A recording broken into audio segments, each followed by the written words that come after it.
Reforma Protestante. Hoje, 31 de outubro de 2019, está fazendo então 502 anos. Qual é o equívoco que a gente precisa corrigir? A gente acha, por causa da história secular, que 31 de outubro de 1517 foi o dia da reforma. O que geralmente a gente pensa? Que naquele dia, 31 de outubro de 1517, Martinho Lutero reformou a igreja. Num dia. A igreja inteira foi reformada num dia. Não, isso não está correto. 31 de outubro de 1517, pode deixar no primeiro, Márcio. À medida que eu for avançando, você vai comigo. Então, a introdução aqui é essa.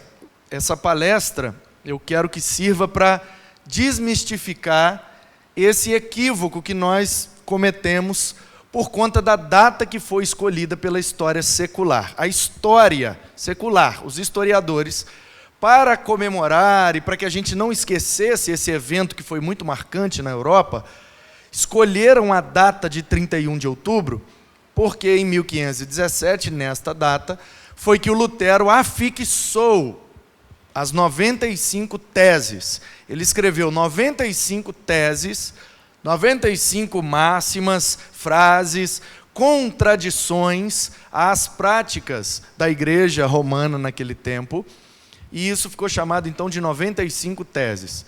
No dia 31 de outubro de 1517, foi a data em que o Lutero pregou. Ele foi lá na igreja principal de Wittenberg, um lugar importante na Alemanha, e ele foi lá na catedral daquele lugar, uma porta de madeira, e ele levou escrito à mão essas 95 teses e pregou lá. Pá, bateu um prego e pendurou, como se fosse um cartaz. Imagine aí que ele pegou uma cartolina bem grande, não sei se foi um papiro, um pergaminho, ou se já foi papel, né? Depois disso é que vai ser inventada a imprensa, essa forma de prensar, ou como nós chamamos hoje, imprimir as letras em papéis. Isso foi inventado depois, pelo Gutenberg, também lá na Alemanha, para imprimir, prensar, né, nessa forma, a primeira Bíblia impressa da história por Gutenberg na Alemanha, motivado por Lutero a partir desse evento. Então, o que a gente precisa desmistificar na nossa mente? Que no dia 31 de outubro aconteceu a Reforma Protestante. E isso não está correto, ok? O que aconteceu então no dia 31 de outubro? O Lutero afixou na porta da catedral de Wittenberg as 95 teses, contradições às práticas e compreensões teológicas, eclesiológicas e litúrgicas da igreja naquele tempo. Ele foi contrariando, usando as escrituras, tudo que a igreja estava equivocada naquele momento. Então escolheram essa data por causa desse evento específico, o dia que o Lutero botou as teses lá. Então pegaram esse dia e escolheram para ser o dia de comemorar a reforma. Mas como nós veremos ao longo dessa palestra, a reforma foi um processo que durou cerca de 200 anos. Imagina comigo, se a reforma de uma igreja física não acontece num dia.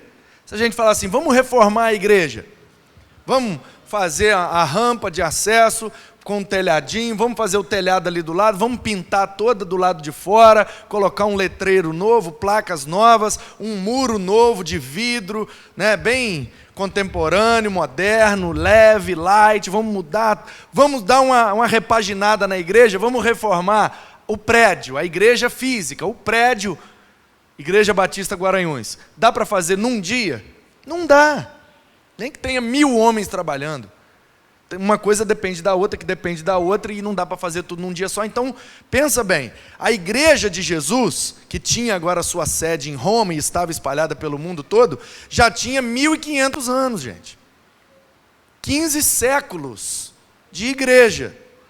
Como é que você reforma uma igreja de 1.500 anos num dia? Não tem como. Então a reforma chamada protestante, porque eles começaram a protestar, né, contrariar e pedir esclarecimentos. Então, peraí, se a igreja acredita nisso, eu estou lendo a Bíblia e está falando isso e isso, então me esclareça, como que vocês chegaram nesse entendimento?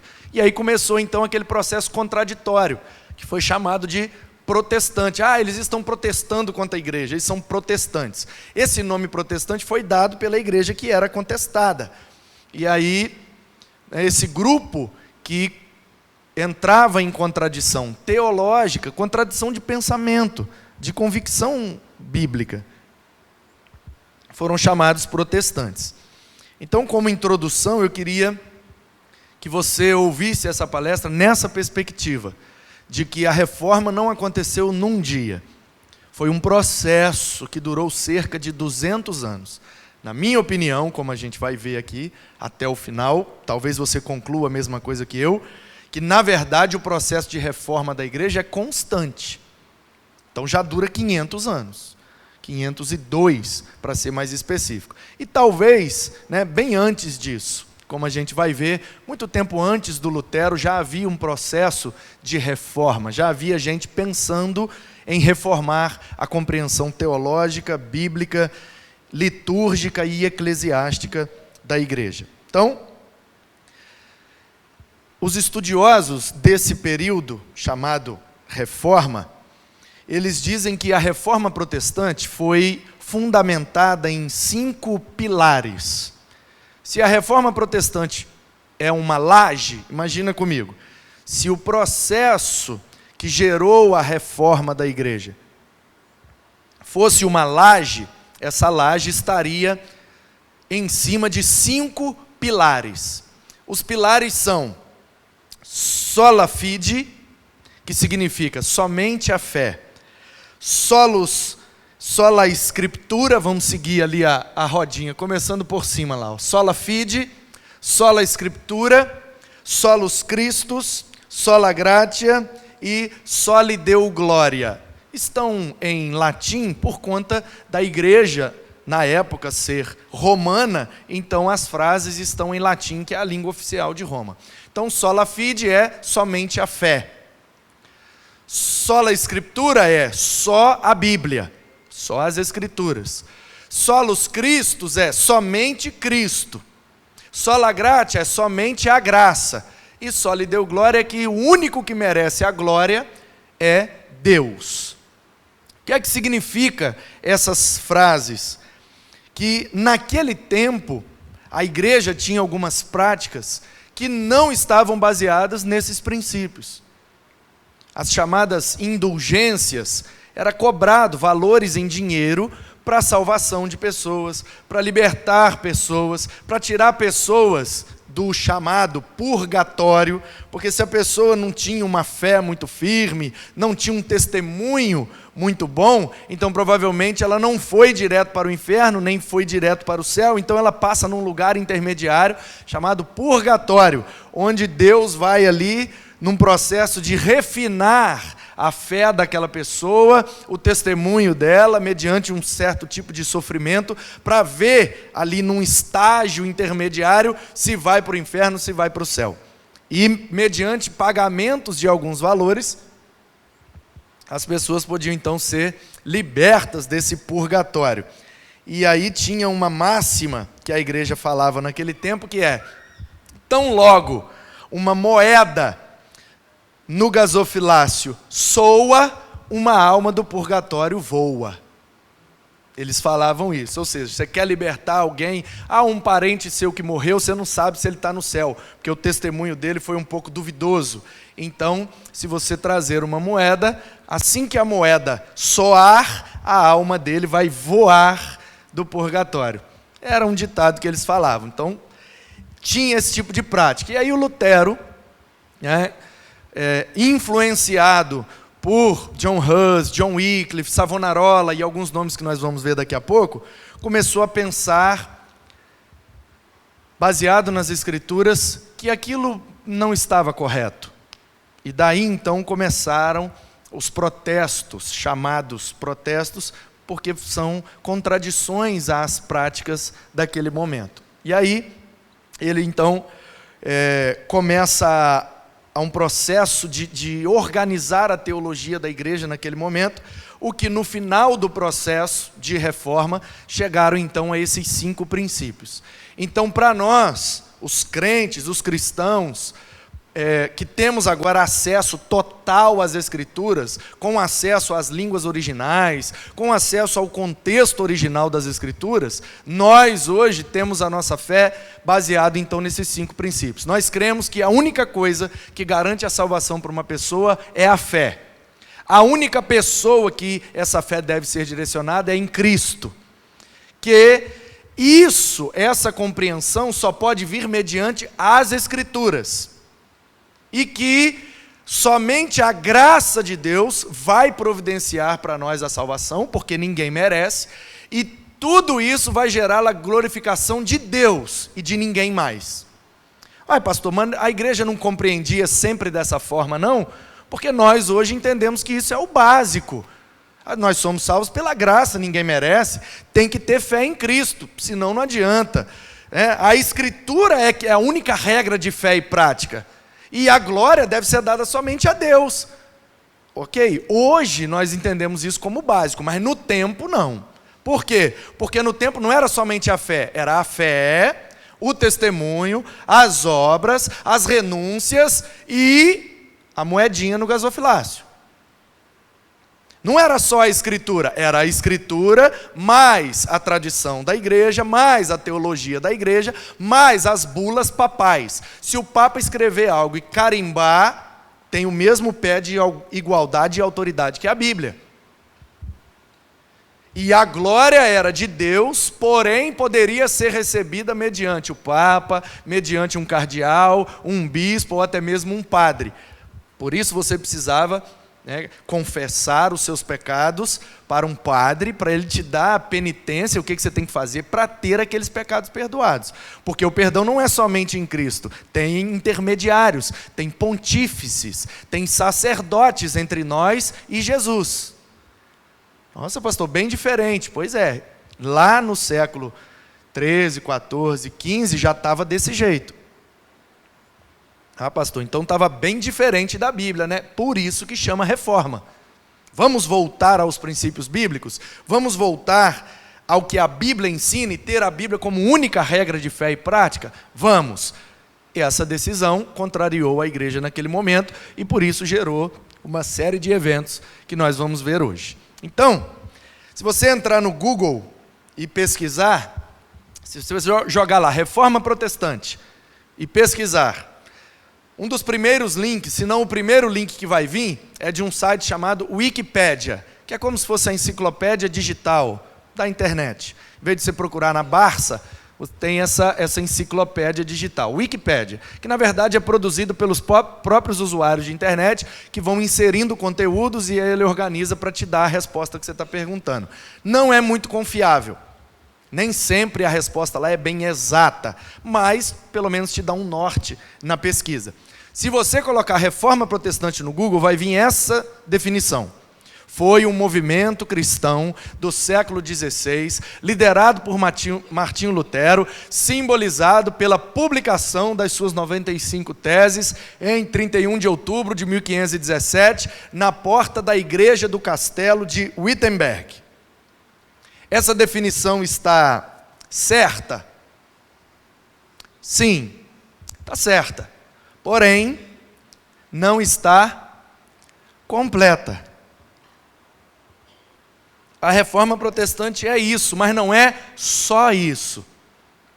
O que Lutero fez naquele dia foi um dos pontos ou dos eventos que, juntos com vários outros eventos, formam o que nós chamamos de processo da reforma protestante. Então, vamos ver onde que de fato começa a reforma protestante.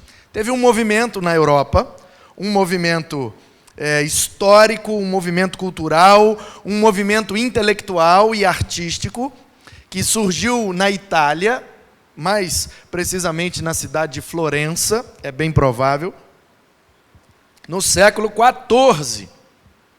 Ou seja, quase 200 anos antes do Lutero, um movimento chamado renascentismo, ou renascimento, ou renascença. Lá na Itália surgiu esse movimento. E o ápice desse movimento de renascentismo se deu no século XVI, culminando exatamente com o momento da Reforma Protestante. O que é esse movimento? Um grupo de pessoas começou a pensar: espera aí, por que nós não temos a Bíblia na nossa mão? Se a Bíblia é a palavra de Deus, por que só os oficiais da igreja? Por que só o pessoal que estuda teologia? Por que só o clero tem acesso à Bíblia e nós não? Por que nós não temos acesso aos livros, ao conhecimento, à ciência? Por que a gente não pode desenvolver ciência? E se eu descobrir algo, pelo método científico, que contraria o que a igreja afirma? Por que eu sou perseguido? Muita gente foi morto por questionar as imposições científicas, culturais e históricas da igreja. Então, um grupo de pessoas começou, então, a viver isso que é chamado hoje pela história de renascentismo. Então, renascimento significa nascer novamente. Então, esse termo foi utilizado, renascimento, ou renascentismo, para indicar o movimento de retomada da cultura clássica, que é greco-romana. Então, espera aí, onde estão os elementos da nossa cultura? Nosso jeito de comer, nosso jeito de falar, nosso jeito de vestir, nosso jeito de representar a nossa arte. Onde está a nossa poesia? Onde está a nossa dança? Onde estão os nossos grandes oradores? Cadê a nossa filosofia? Cadê? Porque a Grécia, que está ali 300 anos antes de Cristo, mais ou menos, o seu ápice, agora, presta atenção, então, da Grécia passou para Roma, e aí vem Jesus. E aí nós temos ali o Novo Testamento no 1º século. No 2º século, temos os pais da igreja, um período chamado patrística, onde os teólogos, o pessoal começou a estudar e escrever algumas compreensões acerca das Escrituras, da doutrina dos apóstolos e dos ensinamentos de Jesus. Isso vai até o século IV. No século V, Roma traz o cristianismo como religião oficial do Império Romano. Então ali, a sede da igreja passou a ser em Roma. E de Roma, teria congregações no mundo inteiro. O que é que tem de errado nisso? Nada errado. O problema é que do século V, no ano 400 mais ou menos, até o século XV, o ano 1500 mais ou menos, nós temos ali 1000 anos, que é chamado pela história de Idade Média, porque está entre o mundo antigo e o mundo moderno, por isso média, porque está no meio, mas também é chamado de Idade das Trevas. O que é esse período de 1000 anos, entre o século V e o XV, é chamado de Idade das Trevas? Porque a igreja tomou posse da verdade, tomou posse das afirmações, e qualquer pessoa que contrariasse a igreja estaria, pela igreja, considerado em pecado.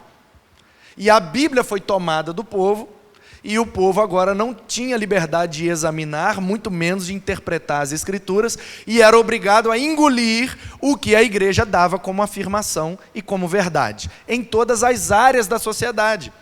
Não era só teologia que estava na mão da igreja, era teologia, era arte, era ciência, era tudo. Então, se a igreja afirmasse a terra é quadrada, e os caras como Copérnico, Galileu Galilei, começaram a estudar e inventaram metodologias e ferramentas para estudar o universo, aí chegaram à conclusão de que não, a Terra poderia ser redonda. Aí os caras morreram na fogueira queimado, porque eram hereges, estavam contrariando as verdades da igreja. Os caras morreram por afirmar que a Terra é não quadrada. E hoje a gente afirma isso tranquilamente, percebe? Mas há alguns anos atrás, centenas, ninguém podia contrariar a igreja. Ninguém podia ter uma afirmação, não é só teológica, científica, cultural, artística, qualquer coisa que a igreja falar que é proibido. e você disser que não é, e ela te pegar fazendo, você morreria na fogueira, ou esquartejado, ou de várias maneiras, né? A chamada Inquisição. O pessoal era inquirido, era levado num tribunal, questionado. Se o cara não abandonasse aquela afirmação ou aquela prática, ele morreria pelas mãos da própria igreja. Então, embora a Itália, na cidade de Florença, seja considerado o berço da Renascença, ela se expandiu para outras regiões da Europa, tais como a Alemanha, Flandres, que é no norte da Bélgica, e o norte dos Alpes suíços. É tudo pertinho ali um do outro.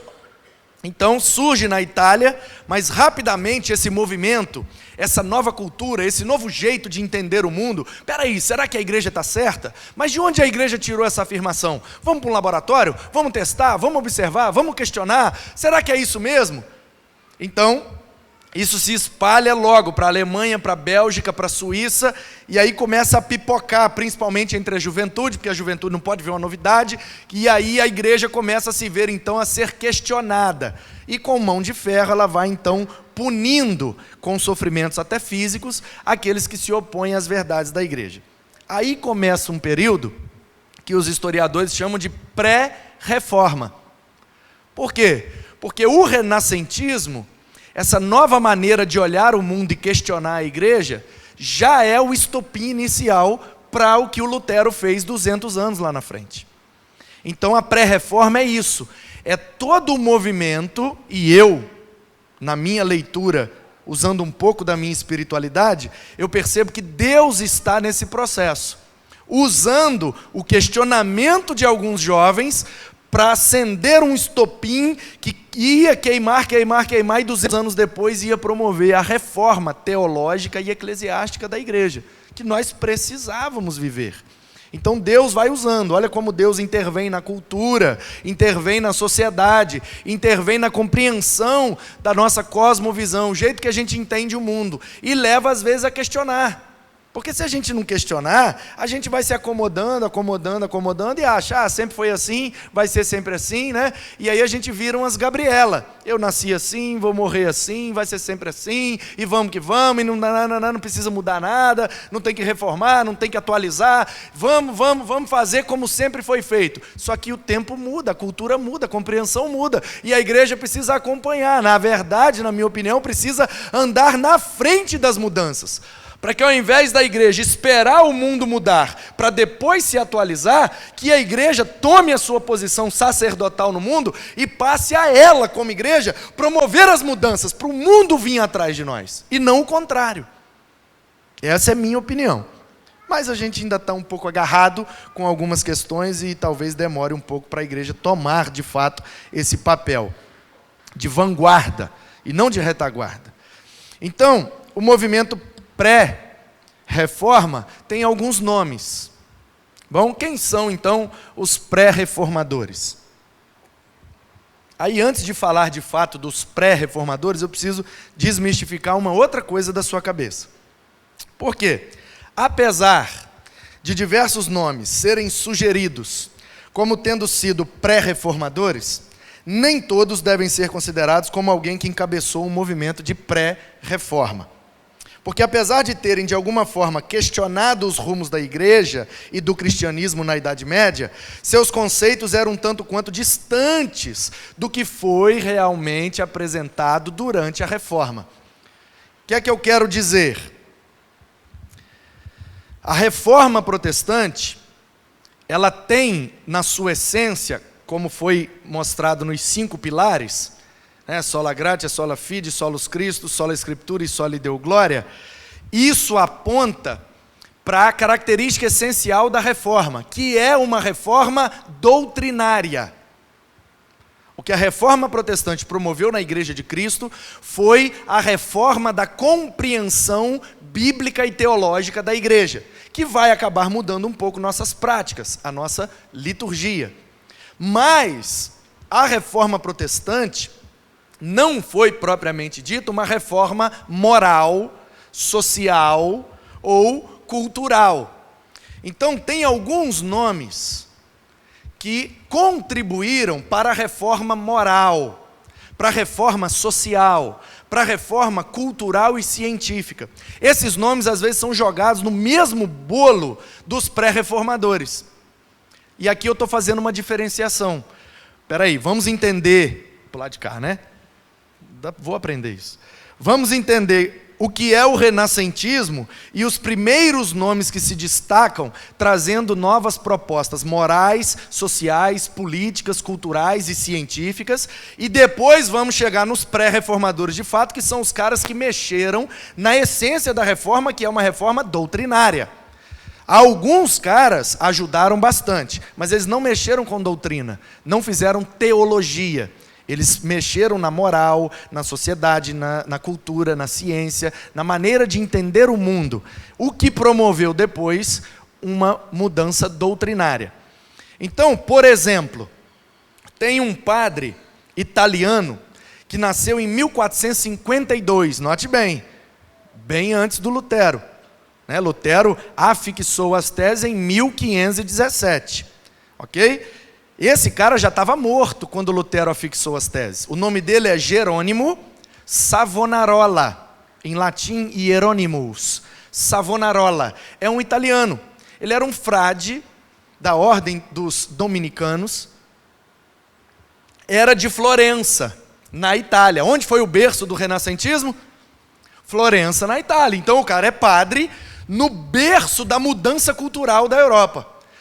Como a juventude estava naquela propulsão de mudanças, esse cara, querendo estar contextualizado com o tempo, ele foi dar uma sondada lá na cultura. Espera aí, como é que o pessoal de Florença, na Itália, no século XV, está entendendo o mundo? Quando ele botou um termômetro na sociedade para ver como eles compreendiam o mundo, ele percebeu que estava bem diferente da igreja. E aí ele começou a questionar algumas coisas. Porém, ele é indicado como um pré-reformador, em certo sentido foi, porque ele está um século antes da reforma propriamente dita, mas eu não estou considerando ele um pré-reformador, por quê? Porque a contribuição do Savonarola não é teológica e doutrinária, é mais moral, social e política. Ok? Então, muitas vezes, ele é indicado como tendo sido um pré-reformador, mas quando suas obras e atuações são analisadas à luz do que realmente aconteceu após 1517, então percebemos que só pode ser considerado um pré-reformador, ou que ele só poderia ser considerado um pré-reformador, se ele contribuísse no aspecto teológico e doutrinário. Como a contribuição dele foi só no aspecto moral, social e político, então eu não estou chamando ele de pré-reformador de fato, mas ele é um cara que contribuiu muito. Ele falou umas coisas muito legais. Ele se levantou contra a imoralidade do seu tempo, tanto na sociedade como na igreja. Mas no campo teológico, doutrinário, eclesiológico, ele não pode ser considerado um pré-reformador de fato. Mas ele contribuiu. E só para te dar um exemplo, olha só algumas coisas. Então, ele não tinha conceitos semelhantes aos adotados pelos reformadores, visto que sua grande ênfase era uma reforma moral e não doutrinária. Mesmo que seu foco não tenha sido teológico, Savonarola foi condenado como herege e acabou enforcado pela própria igreja. Então, assim, percebe? Ele não é um reformador doutrinário e teológico, mas a igreja considerou heresia tudo que ele falava, porque ele já questionava algumas coisas no campo da moral, da sociedade, da política, e ele percebeu que o povo estava muito corrompido, imoral, questões de, entendeu? Aí você olha, nossa Deus, então continua assim até hoje? Irmãos, até hoje. Desde Gênesis 3 nós somos desse jeito, corrompidos, corruptos e querendo se dar bem em cima das coisas. Nada mudou, somente a tecnologia. Então olha o que o Savonarola dizia, uma frase dele: a verdadeira liberdade vale mais que ouro ou prata. Então ele considerava que a igreja, ela, ao invés de ser uma agência do reino de Deus e do evangelho para promover a liberdade, porque conhecereis a verdade e a verdade vos libertará, ele via a igreja mais como uma encabrestadora de pessoas, para manter todo mundo ali no cabresto, preso naquelas convicções, sem poder questionar nada. E aí ele entende então que o Evangelho traz uma verdadeira liberdade, e que a liberdade que o Evangelho propõe, inclusive de questionar e ser questionado, vale mais do que prata ou ouro. Ele pregou um sermão, que foi o sermão que promoveu a sua decapitação.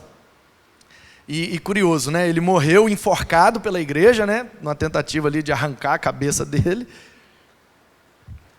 E o sermão que promoveu isso, o título do sermão era "Espadas estão sobre as vossas cabeças". E aí ele pregou um sermão com esse título. E a essência, a ideia central do sermão era: Deus está colocando a sua espada, que é a Bíblia, sobre as nossas cabeças. Se a gente aceitar a Bíblia como única regra de fé e de prática, Deus então não corta a nossa cabeça. Ele usa a espada espiritual, que é a Bíblia, para tirar de nós o nosso pecado. Mas se a gente continuar aceitando outras coisas e outras pessoas, além da Bíblia e de Jesus, para a nossa fé, então que Deus iria usar a igreja para cortar a cabeça, porque seríamos infiéis às Escrituras.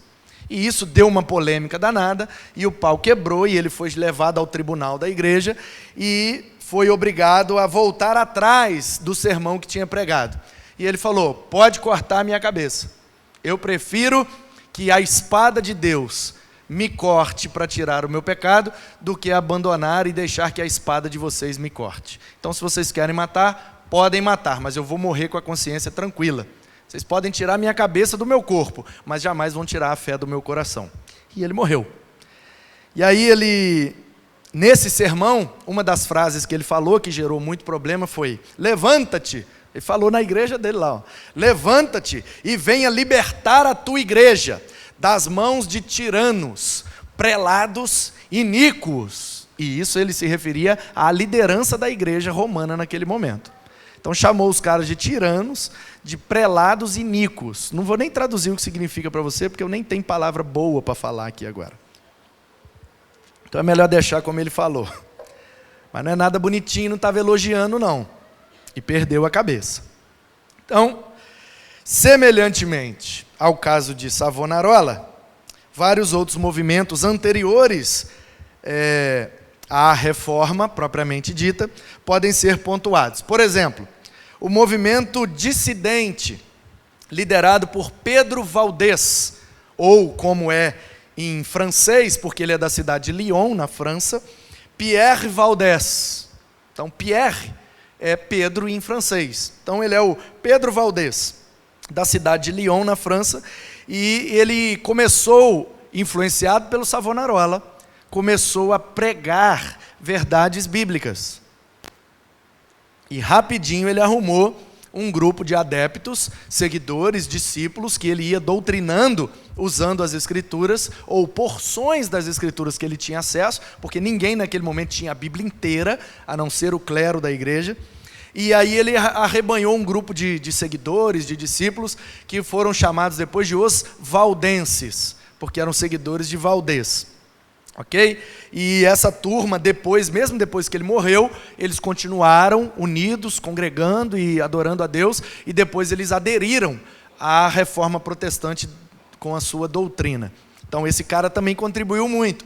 Tem gente que diz que ele é um pré-reformador. Na minha opinião, ainda não. Ele é só um cara que está influenciado pelo renascentismo, começando a questionar a igreja. Isso ajuda, mas não é de fato uma pré-reforma. Também tiveram outros movimentos que focaram na vida devocional, sem romper com a igreja ou criticar seus dogmas. Dentro desses movimentos surgiram nomes conhecidos como Johann Tauler, Meister Eckhart e Nicolau de Cusa. 3 caras. E eles são dos movimentos que nós chamamos de puritanismo, pietismo e movimentos que buscavam uma vida devocional diferente do que o que a igreja oferecia naquele momento.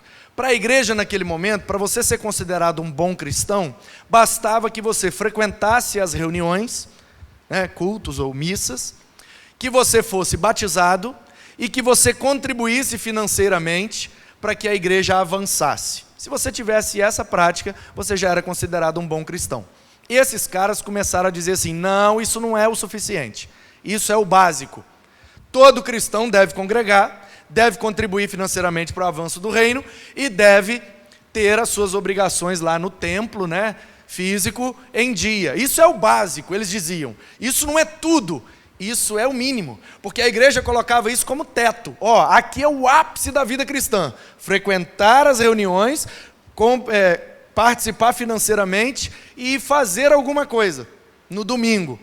Aí eles disseram, isso não é tudo, isso não é o ápice, isso é o piso. Se você não fizer isso, nem cristão você pode ser considerado. Mas isso é o mínimo. E aí eles começaram com propostas de vida de oração, campanha de oração, jejum de questões imorais, e foi promovendo é chamado de puritanismo e pietismo, porque foi purificando a vida devocional da igreja. Pietismo vem da ideia de piedade, porque a igreja, durante esses 1000 anos, com essa prática, promoveu religiosos. O cara frequenta a reunião, bota um dinheiro, ok, já fiz minha obrigação, agora deixa eu viver de qualquer jeito. Aí os caras, não é só vir aqui. A parte mais importante da vida cristã acontece lá fora, dentro de casa, na nossa família, no nosso trabalho, convivendo com os vizinhos. Percebe? O que hoje para nós é básico. Falar isso naquele tempo era algo, uma grande novidade. Porque todo mundo tinha a compreensão de que se eu for lá no templo e der um dinheirinho lá, está resolvido. Se bem que algumas pessoas ainda acham que isso é suficiente até hoje, né? Mas nós compreendemos como eles. E olha o que eles falavam. O Tauler, por exemplo, afirmava assim, se eu amar o bem que está no meu próximo, mais do que ele mesmo o ama, esse bem pertence mais a mim do que a ele. Vou explicar. O Jares, por exemplo, né, é um doutorando, está terminando o seu doutorado na UFES. Eu sou um cara que gosta de estudar. Estou nesse processo, um dia eu chego lá. Então, o que é que o Tauler dizia? Que a verdadeira comunhão na igreja é quando um irmão, olhando para o bem do outro irmão, considera aquele bem mais do que o próprio irmão considera. Então assim, o Jares pode olhar para o doutorado dele e dizer assim, não, doutorado nem é lá essas coisas, é porque eu fui estudando e tal, e agora vou ser doutor, mas isso nem é tão importante para mim, eu dou importância mesmo para outras coisas, e tal. E eu olhar e falar, não, Jares, você vai ser doutor, cara, isso é muito importante, é uma vitória, vamos celebrar isso. Aí imagina que no dia da formatura do Jares, ele pegou lá o título de doutor, e eu falei, aí Jares, como é que a gente vai comemorar? Não vou fazer nada não. Não, nós temos que dar uma festa, um culto de gratidão, e eu usar o bem que é do Jares, para promover a glória de Deus, mais do que o próprio Jares, entendeu? É quando o irmão se alegra com a vitória do outro, como se fosse sua, mais do que a do próprio irmão. Eu vou celebrar o doutorado do Jares, como se fosse um doutorado meu, e vou celebrar mais do que o próprio Jares. Aí ele dizia, quando a gente age assim, é aí que a gente de fato começa a viver o bem que Deus tem para nós. Quem entendeu, diz amém? Tá, você está aí, né? Ele dizia uma outra coisa, eu acho fantástico. O verdadeiro arrependimento é uma inocência recuperada. Por exemplo, imagine que você foi... Vou usar o meu caso. Parar de falar de você, senão não dá problema, né? É melhor falar de mim. Então, vamos supor, um pecado que eu cometia contra Deus. Usar, né? Vamos botar aí, usar droga, beber, fumar, tal, mas vou pegar o mais recente, que é a Coca-Cola. Eu estava viciado em Coca-Cola, por isso que eu cortei, por isso que eu parei. Porque nada pode me dominar a não ser o Espírito Santo. Que esse é um fruto do Espírito, né? Domínio próprio. Então, quando eu senti que aquele negócio estava me dominando, eu falei, opa, tem que arrancar isso da minha vida. Aí o Tauler diz assim, mas será, pastor, que você realmente se arrependeu dessa prática viciosa de beber Coca-Cola? Aí eu digo, não, arrependi, eu quero glorificar a Deus, por isso que eu parei de beber Coca-Cola. Ele, então, só um minuto. Aí ele abriria uma Coca na minha frente, aquela de vidro, KS, e botaria assim, ó. E aí, pastor? O que você sente? Para o Tauler, se eu olhar e falar assim, vontade de beber. Aí ele fala, então você não arrependeu de verdade. Você só sentiu remorso. Você sabe que isso prejudica a sua vida e você cortou. Mas não é um evento espiritual. Porque o arrependimento verdadeiro e espiritual é quando você olha aquilo que te prendia e não sente mais vontade de nada. A inocência é recuperada. É como se eu nunca tivesse bebido coca. Nada, para mim, nada. Fosse coca, fosse água, guaraná, ou qualquer outra coisa dá no mesmo. Tanto. É como se a sua consciência fosse novamente renovada diante daquela prática. É como o cara que é adúltero. Ele para de cometer o adultério, mas ele não pode ver um rabo de saia. Aí ele olha, né? Tinha um pastor que falava para a gente no seminário, só é pecado quando você olha a segunda vez. Né? Você olhou, aí você... Aí ele falava, aí você já está pecando. Aí uns meninos da minha sala falavam assim, então já sei um jeito de não pecar, é olhar de uma vez só, e uma vez só. Que a ilustração, presta atenção, a gente é terrível, cara, a gente perverte tudo. A ilustração do pastor é o seguinte, você olhou, olha, uma mulher. Ou seja, esse ato de olhar a segunda vez, na figura que ele colocou para nós como ilustração, é que você, uma mulher, aí agora na segunda você já olha com segundas intenções. Aí a turma, então beleza, pastor, é só a gente olhar uma vez só, e uma vez só, para você fica olhando. O que o Tauler está dizendo? Não é se você vai olhar uma vez, 2, 3 ou 10. É o que vai na sua consciência. É o que está dentro de você. Se você não olhar para uma mulher tendo sido adúltero e olhar para uma mulher de forma inocente, você não se arrependeu de verdade. Ele leva o arrependimento no grau hard. E isso acabava promovendo uma vida mais pura. Outra frase dele.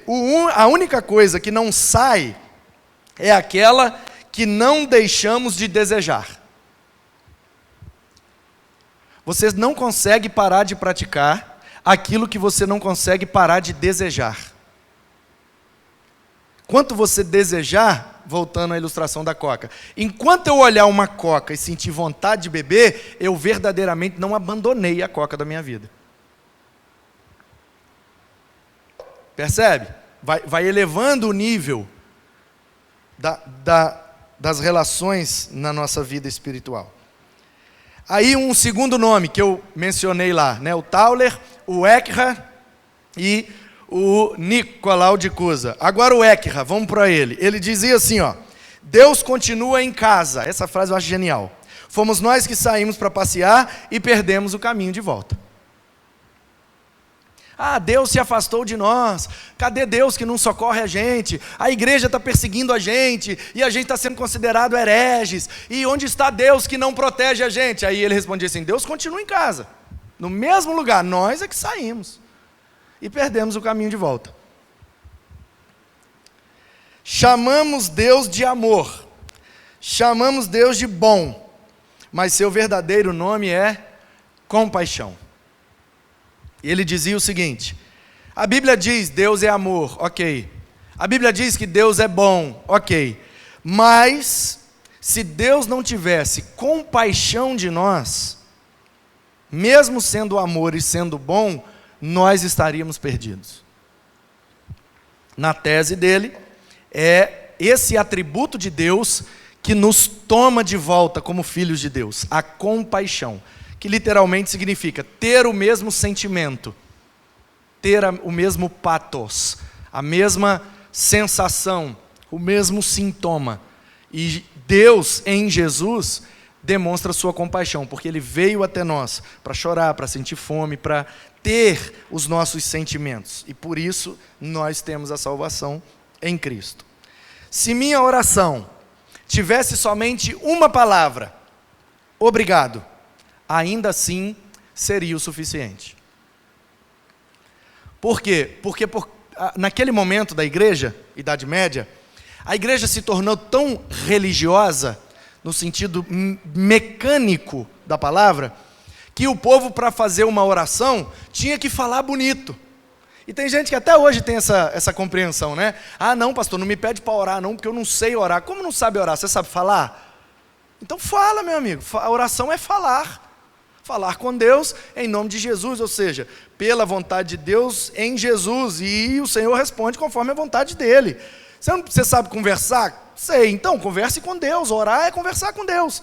Mas o pessoal estava tão mecânico que se você não soubesse falar bonito, você não podia orar. Aí ele, para quebrar essa ideia, ele fala, olha só, ainda que a minha oração tivesse uma palavra só, obrigado, já seria o suficiente. Você quer orar? Você não sabe o que fazer? Fala só uma palavra, obrigado. Pronto, em nome de Jesus, direcionado para Deus, é uma boa oração. Já é o suficiente como oração. Agradeça. E isso é o suficiente. Somente a mão que apaga pode escrever a verdadeira história. Esse cara pregando sobre o fato de Deus mudar a nossa história, né? E a partir da nossa conversão, do nosso novo nascimento, Deus escreveu uma nova história para nós, né? Uma nova história Deus tem para mim, um novo tempo, né? Então, mais ou menos nessa mesma ideia, ele pregou o sermão e ele disse isso. Só Deus é que pode dar a nós uma nova história. Por quê? Porque só Deus tem poder de apagar a nossa velha história. Entendeu? Somente a mão que apaga é a que pode escrever. E aí ele direcionou isso para Deus. Quanto mais escuro, mais fácil para achar a luz. Portanto, quanto mais triste, mais perto de encontrar a verdadeira felicidade. Olha a tese desse cara. Se tiver de dia, um solão de meio-dia, bem iluminado, se você acender uma luz, fica difícil encontrar. Agora, se tiver meia-noite, com a lua nova, né? Sem claridade nenhuma, você acender uma luz, até de longe você é capaz de ver onde está aquela luz. Então, assim como a luz brilha mais na escuridão, é quando estamos muito tristes, é que chegamos ao ponto de reflexão de nossas vidas, que a gente encontra a verdadeira felicidade. Naquele momento, isso era completamente subversivo.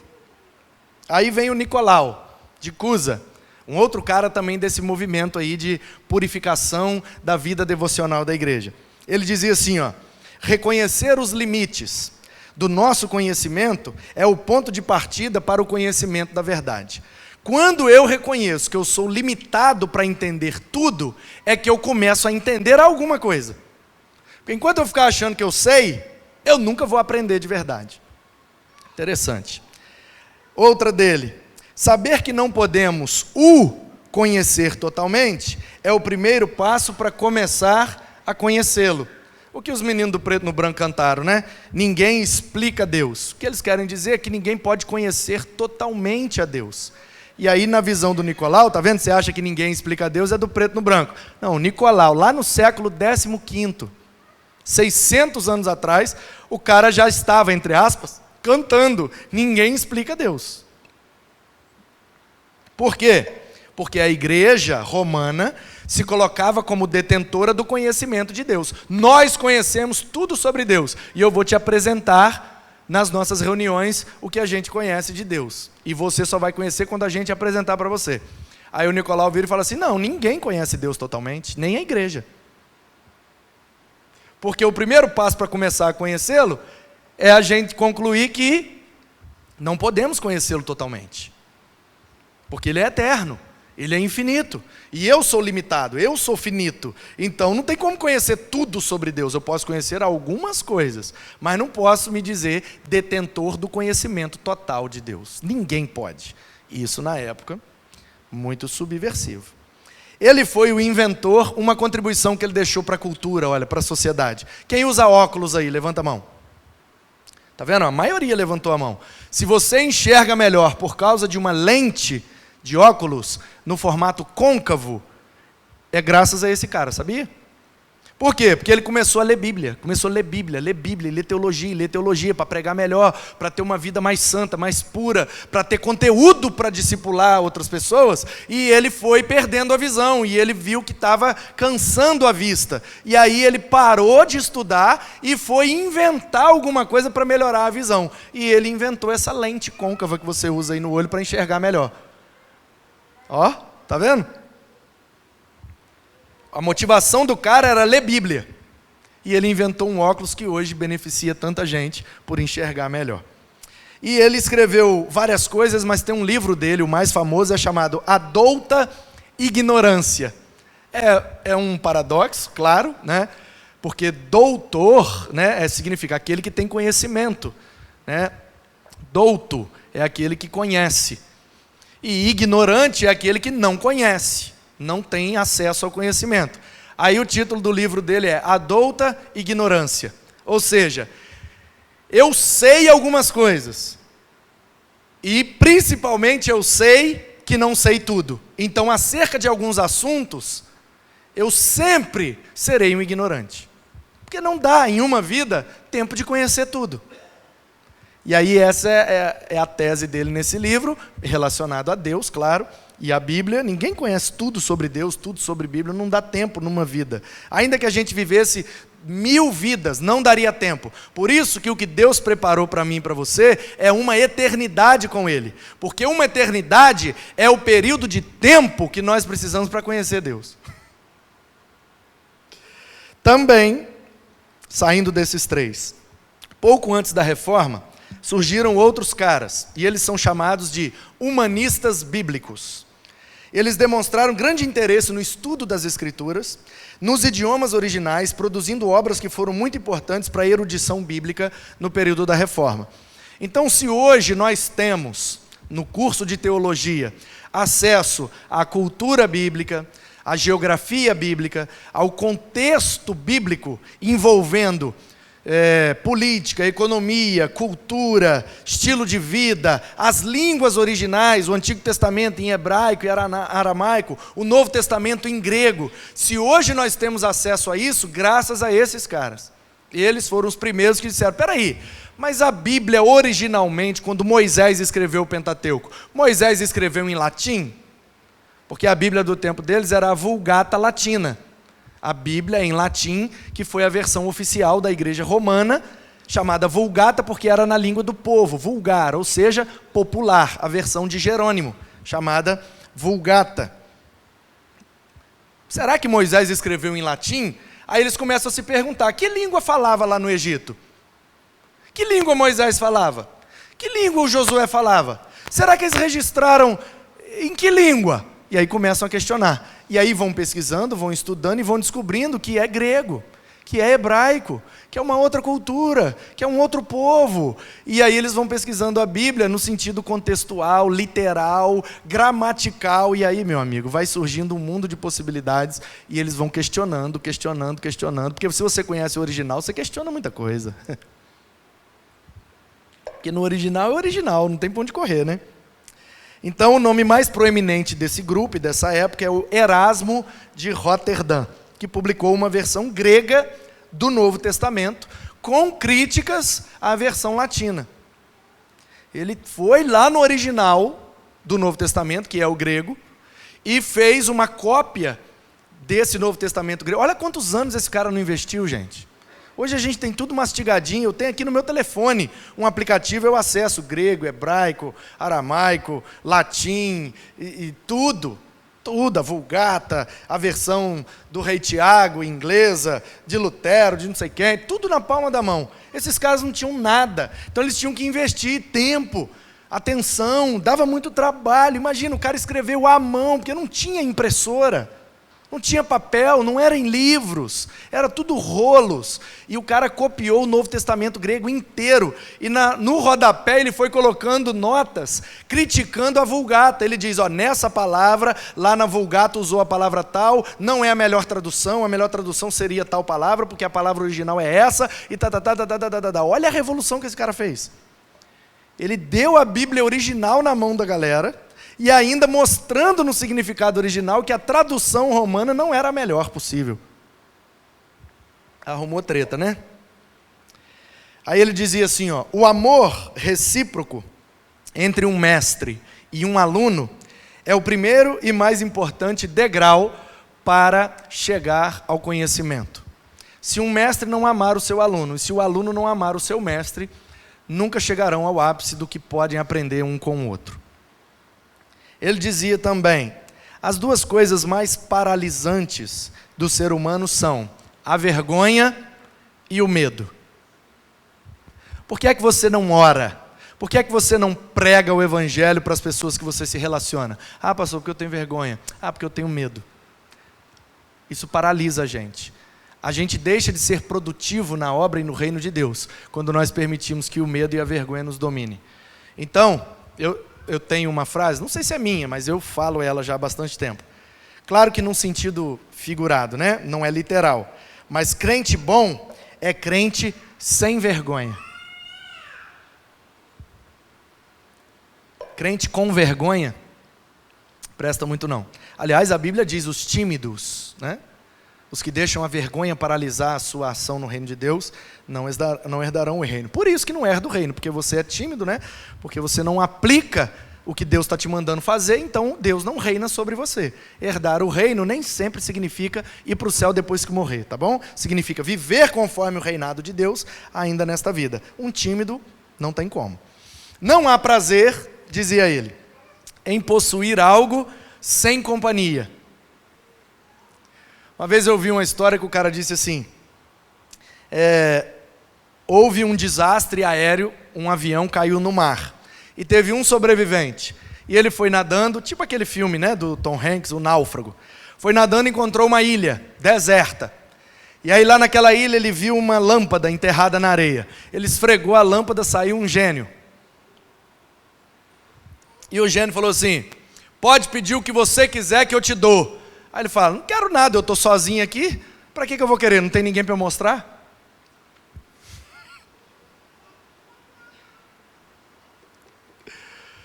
Basicamente é o que ele está dizendo, só que no sentido espiritual. Ou seja, de nada adianta nós sermos vitoriosos e alcançarmos êxito na vida, se não tivermos com quem compartilhar isso. Ok? Isso aí, claro, focando a ideia da comunhão na igreja. Essa aqui eu acho maravilhosa. Se aborrece menos o que sabe conviver consigo mesmo. É aquela ideia, ou aquela máxima, né?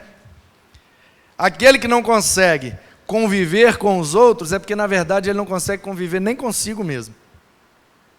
Né? Ou, quem não... Eu ouvi uma vez de uma pessoa, achei muito legal ele falando. Quem não dá certo comigo é porque não dá certo com ninguém. Nem consigo mesmo. Então é aquele negócio, quando a gente aprende a conviver com a gente mesmo, né? Com os nossos defeitos, com os nossos erros, com a nossa limitação, quando nos reconhecemos pecadores, fica mais fácil lidar com o pecado dos outros. O hábito torna aceitável o pior dos absurdos. Isso aqui é sério, hein? Ou como alguns diriam, é forte.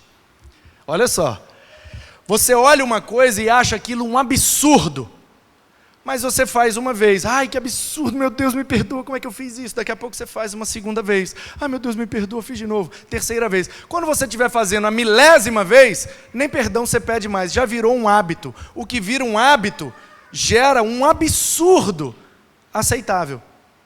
O que antes você não aceitava de jeito nenhum, por abrir concessões, ao longo do tempo você começa a aceitar até como normal. Ou seja, se você esquentar uma água ao ponto de ferver, e jogar um sapo lá dentro, ele vai pular na hora para fora. Mas se você botar ele na água fria e acender e for esquentando aos poucos, ele morre, porque não percebe a fervura. Isso é espiritual, né? Não é para interpretar como algo físico.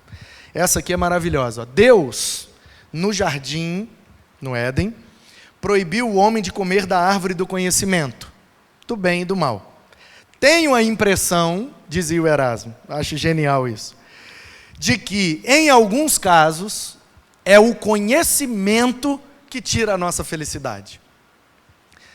Muitas vezes eu ouvia as pessoas dizer assim, eu não queria saber desse negócio, porque depois que eu fiquei sabendo, acabou para mim. Era melhor não ficar sabendo, porque tem algumas coisas que a gente fica sabendo, e aí tira a nossa felicidade, tira a nossa paz. Tem coisa que é melhor nem saber. Por exemplo, se nós não soubéssemos, vou falar até de mim, se eu não soubesse que a Bíblia foi escrita originalmente, o Antigo Testamento em hebraico, o Novo Testamento em grego, eu seria mais feliz. Por quê? Porque eu poderia pregar usando só o português. Agora que eu sei que o original é grego e hebraico, eu sou obrigado a ir lá e conferir como é que está escrito no original. Aí me dá mais trabalho. Então tem coisa que é melhor nem saber.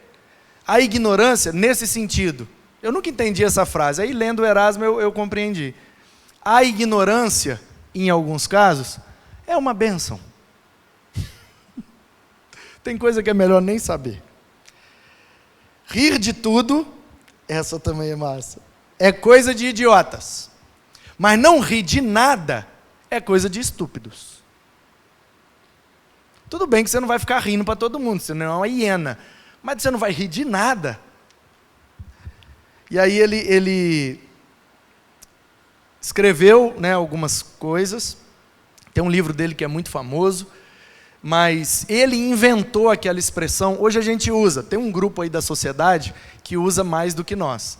Mas sabe aquela expressão, arquiteto do universo? Se referindo a Deus? Tem uma turma até que chama de Gadu, né? É grande arquiteto do universo. Quando vai se referir a Deus, fala Gadu, para não tomar o nome de Deus em vão, entre aspas. Essa expressão, arquiteto do universo, foi ele que cunhou pela primeira vez, Erasmo de Roterdã. E o livro dele que mais fez sucesso é Elogios da Loucura. Inclusive aquela frase lá de rir de tudo e rir de nada é tirada desse livro. Elogios da Loucura. Ele diz o seguinte: é impossível viver de forma saudável nesse mundo se a gente não for um pouco louco. Principalmente para servir a Deus, ele dizia.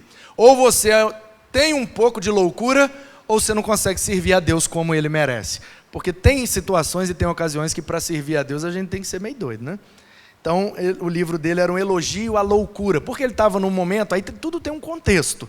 Você não pode ler o cara como se ele tivesse escrito essa frase ontem. Ele está lá no século 15º, lá atrás. Naquele tempo, junto ao renascentismo, surgiu um outro movimento chamado iluminismo, que era muito valorizado o conhecimento, a sobriedade, você compreender as coisas e se manter sóbrio, equilibrado. E esse iluminismo acabou levando o homem para longe de Deus e longe da Bíblia, até questionando a autoridade das Escrituras e de Deus. Para combater isso, ele escreve esse livro, entendeu? Dizendo que, às vezes, o conhecimento não basta, tem que ter um pouco de doideira também envolvido no meio. Aí era, né, uma briga ali de questões culturais. Pois bem, então depois do Savonarola, depois do Tauler, depois do Eckhart, depois do Nicolau, depois do Erasmo, essa turma contribuiu muito. Aí a gente chega de fato nos pré-reformadores. Os homens que começaram a mexer mesmo na doutrina da igreja, na compreensão teológica e eclesiológica da igreja. Então, quem são eles?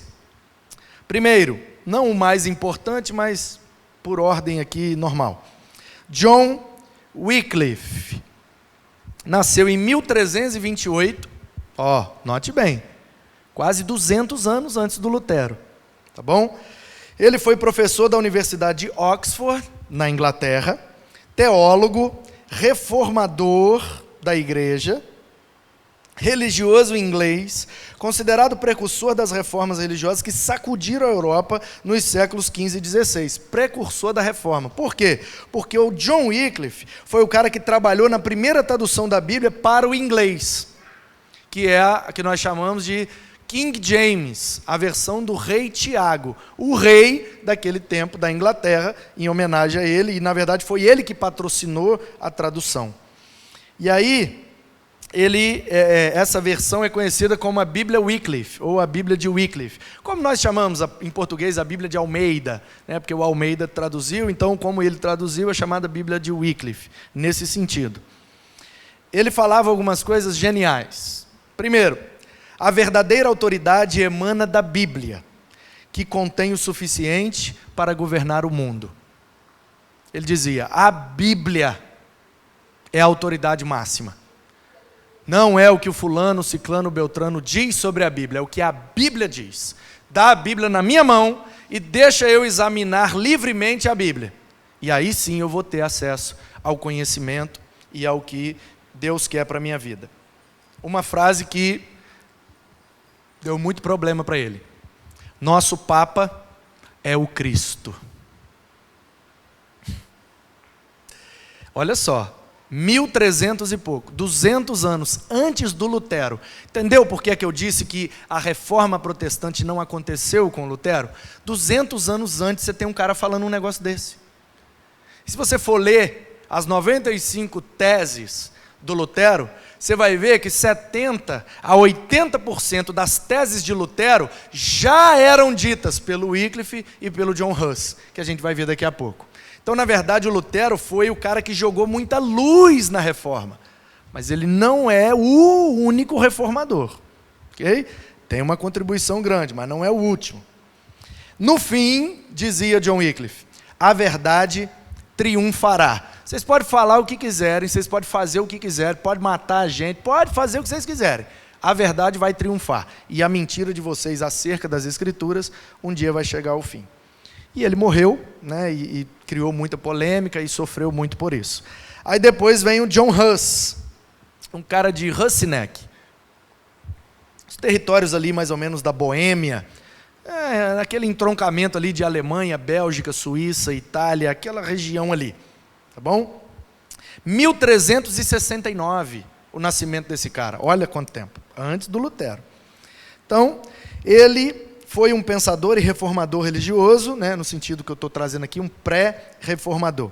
Iniciou um movimento religioso baseado nas ideias de John Wycliffe, e os seus seguidores ficaram conhecidos como hussitas. John Huss, né, H-U-S, ali a pronúncia seria Huss.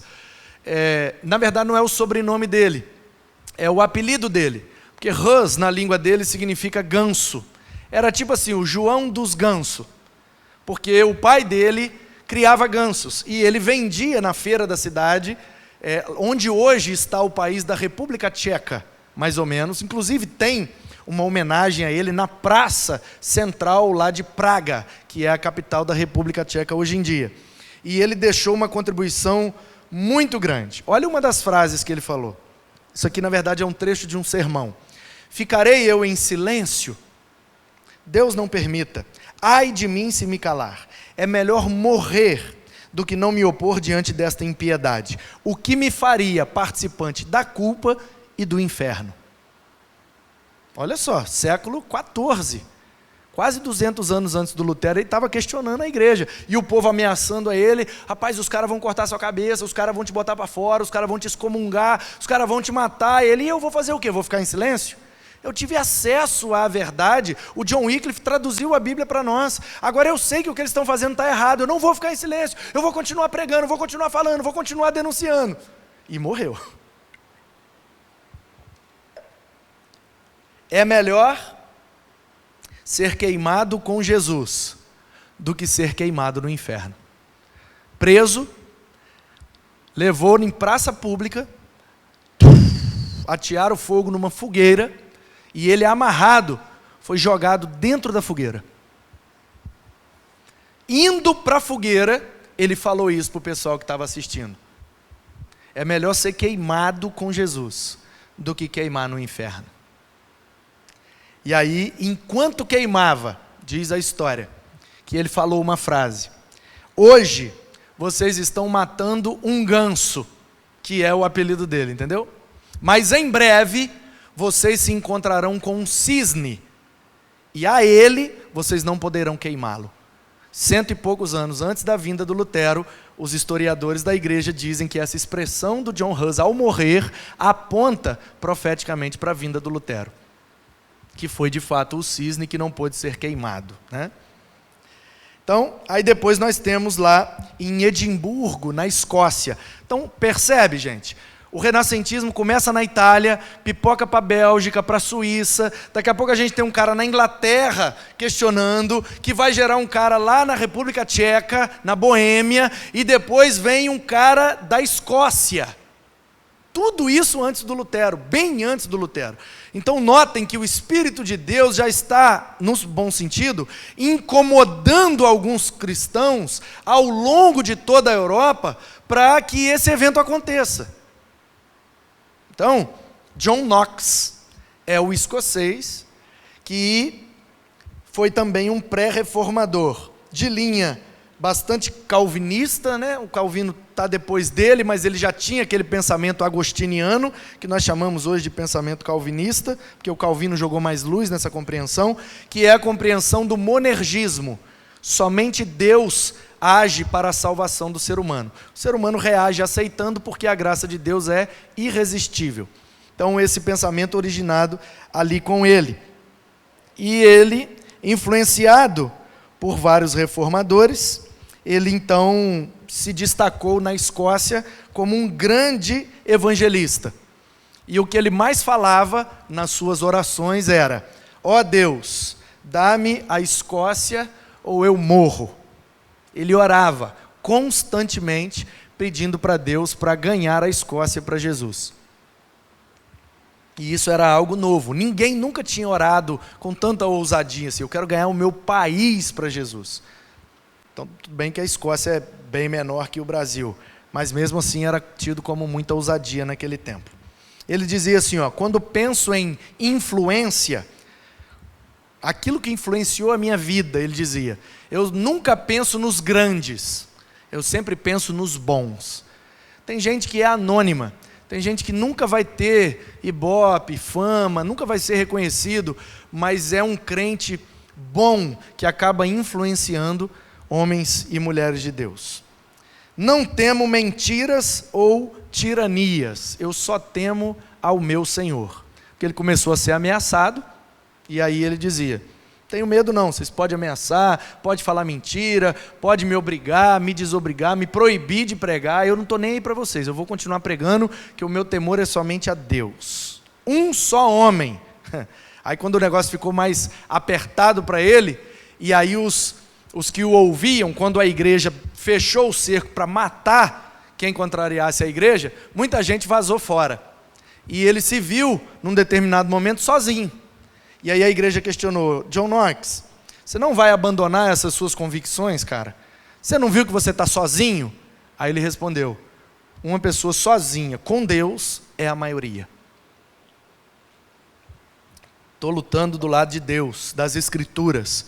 Eu sou a maioria, embora não tenha ninguém do meu lado. Aí, nesse momento, já entrando no século XVI, tem uma frase que eu gosto muito. Não sei quem escreveu, mas diz assim, quando tudo parecia perdido, um homem, à luz de velas, lê, o justo viverá pela fé. À luz de velas, num mosteiro, um monge agostiniano, estudando o Novo Testamento, leu em Romanos uma citação de Abacuque. O justo viverá pela fé. Quando esse cara leu essa frase na Bíblia, ele falou, opa, então somente a fé é suficiente.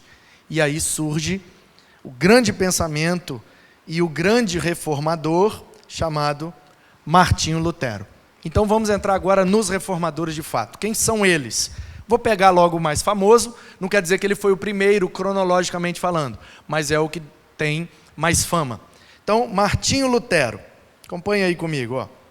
Ele é nascido em Eisleben, é uma cidade da Alemanha, no dia 10 de novembro de 1483, final do século XV.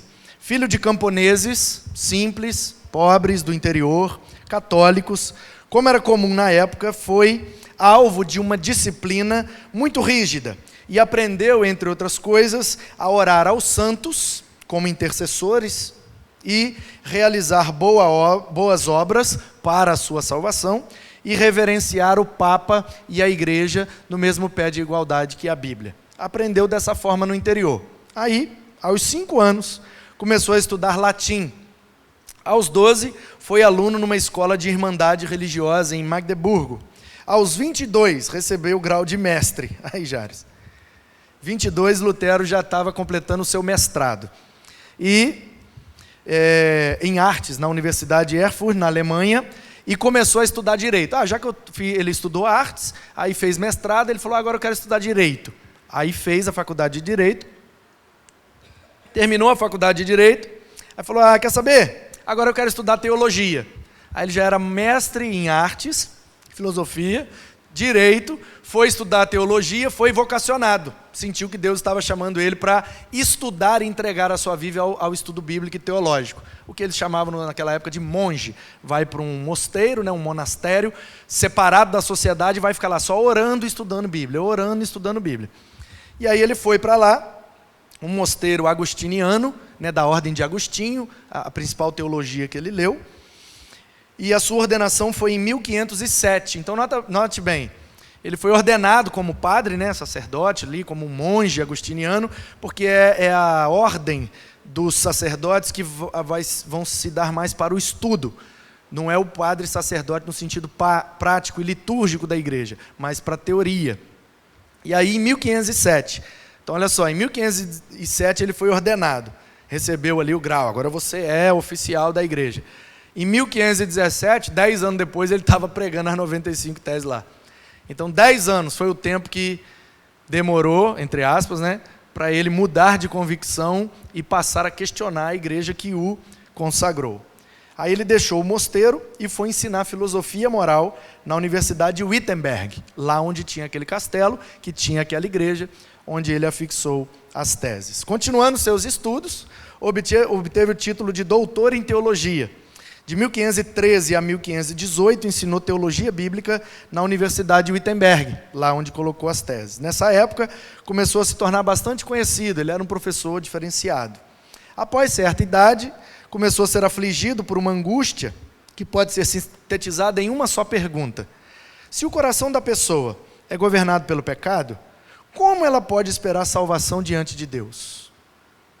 Porque o salário do pecado é a morte. O pecado é o que nos separa de Deus. Como é que Deus vai me salvar se o pecado me domina? Por causa do que havia aprendido, procurou resposta e paz através das boas obras, jejuns e autoflagelação. Bater em si mesmo, ficar dando chicotada nas costas, já viu? Os caras que pegavam e faziam tchá, tchá, tchá, eu sou pecador, miserável. Essa prática podia voltar, que então a turma está precisando de uma costa. Mas, contudo, seu sentimento de incapacidade para sentir paz diante de Deus continuou levando-o às portas do desespero. A história conta, isso tem registrado no filme, que eu vou te mostrar daqui a pouco. Não o filme, mas a indicação dele.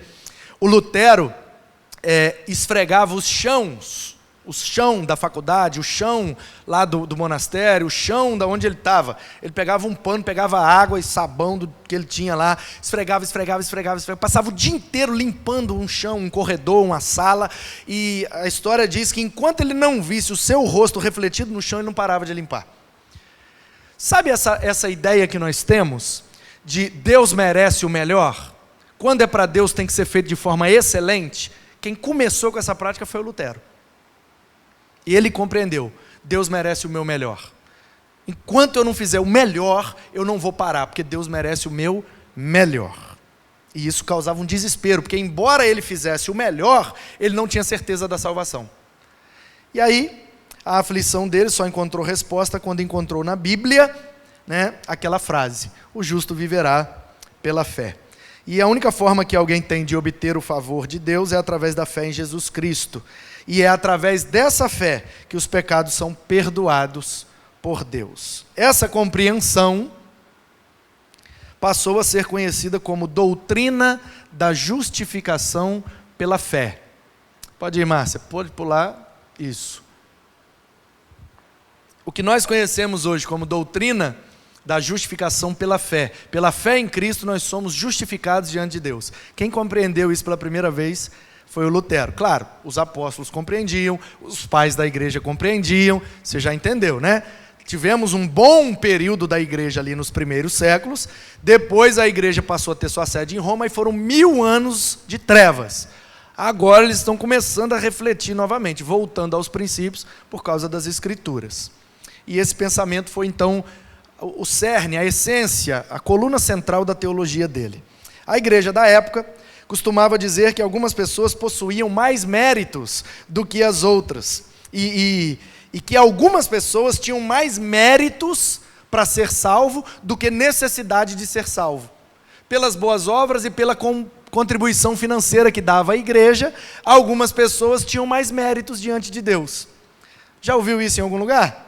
Quanto mais você dá, mais próximo você fica. Quanto mais você dá, mais Deus te ama. Quanto mais você dá, mais não sei o quê, mais prosperidade, mais bênção. Mais... já era assim naquele tempo, gente. Nada novo debaixo do sol, dizia Salomão, né? Então, ele começou a questionar isso. Essa ideia de mérito extra. Como é que pode alguém ter um mérito extra? Nada disso. Então, a pessoa pode pagar o que quiser, pode contribuir o que quiser, né? E nada vai salvar a pessoa a não ser a fé em Jesus Cristo. Lutero, então, protestou contra essa prática, conhecida como indulgência. As boas obras, a contribuição financeira, o testemunho, o autoflagelo, as renúncias, os jejuns, era isso que nos levava para Deus. E aí ele começa a questionar tudo isso, e aí no fatídico dia, que hoje está fazendo 502 anos, 31 de outubro de 1517, colocou lá as suas 95 teses na Catedral de Wittenberg. Essas teses eram um protesto contra o abuso da autoridade do Papa, especialmente no sentido de desafiar o Papa e esvaziar de graça o purgatório, já que diz controlá-lo. Olha, a primeira tese do Lutero foi essa: o Papa controla o purgatório? Quando a gente bota uma moeda lá, aí ele fala, libera o fulano, aí sai. Então se é ele que controla o purgatório, então quero desafiar ele. De graça, pela sua vontade, graça e misericórdia, seu Papa. Libera todo mundo lá do purgatório? Aí o Papa, não é bem assim, que veja bem, que lá, e ele começou. Aí, meu amigo, entrou numa brecha e foi até rasgar a taioba toda. E aí ele negou o ensino, né, desse mérito extra que estava por trás das indulgências. Basicamente, toda aquela questão em volta dessa prática e dessa compreensão, o Lutero questionou com 95 afirmações baseadas em textos bíblicos. Segundo ele, o verdadeiro tesouro da igreja é o Evangelho, que é a proclamação do amor de Deus. A igreja romana ordenou então que Lutero se apresentasse em Roma para responder às acusações de heresia. Sabendo do caso, o príncipe da Saxônia, né? Sabe essa expressão? Fulano é saxão, é anglo-saxão, ali da Inglaterra, da Saxônia, perto da Alemanha, por ali, Itália, naquele bolo da Europa lá. Aí o Frederico, o Sábio, que era príncipe da Saxônia, interveio e insistiu que a audiência do Lutero fosse realizada na Alemanha. O Lutero se recusou a mudar de opinião, não voltou atrás de nada que disse, que escreveu, que pregou, e aí, com medo de ser preso, ele fugiu então para Augsburgo, uma outra cidade alemã, e as ideias dele logo encontraram adeptos em todas as regiões da Alemanha e até fora dela. A resposta do Papa àquela situação foi uma bula. Bula, gente, é um documento que o Papa escreve e carimba com um anel que ele tem de Papa, e aquilo ali é disparado para as igrejas. E tudo aquilo que o Papa escreve, assina e coloca o carimbo ali, é tido com o mesmo peso de autoridade que a Bíblia, chamadas bulas papais. Aí o Papa, nervoso com Lutero, escreveu uma bula, né, falando mal do Lutero, ameaçando o Lutero, dizendo que se ele não voltasse atrás daquelas afirmações, ele seria excomungado, né, excomunhão, ia ser botado, excluído da igreja. Em protesto, aí a bula chegou na mão dele. Quando ele leu o que o Papa estava dizendo, que ele era herege, que não sei o quê, que nananá, ele foi na praça pública, chamou todo mundo e falou, o Papa escreveu uma bula, vocês estão sabendo, né? Aí ele leu a bula, pegou e botou fogo. E aí, quando a notícia chegou no Papa, abusado desse Lutero, né? É um herói, reforma protestante. Tá vendo como é que ele é abusado? Os caras que Deus usa é tudo doido mesmo, gente. Em julho de 1525, aí ele deu mais um passo na rebeldia, né? Ele casou.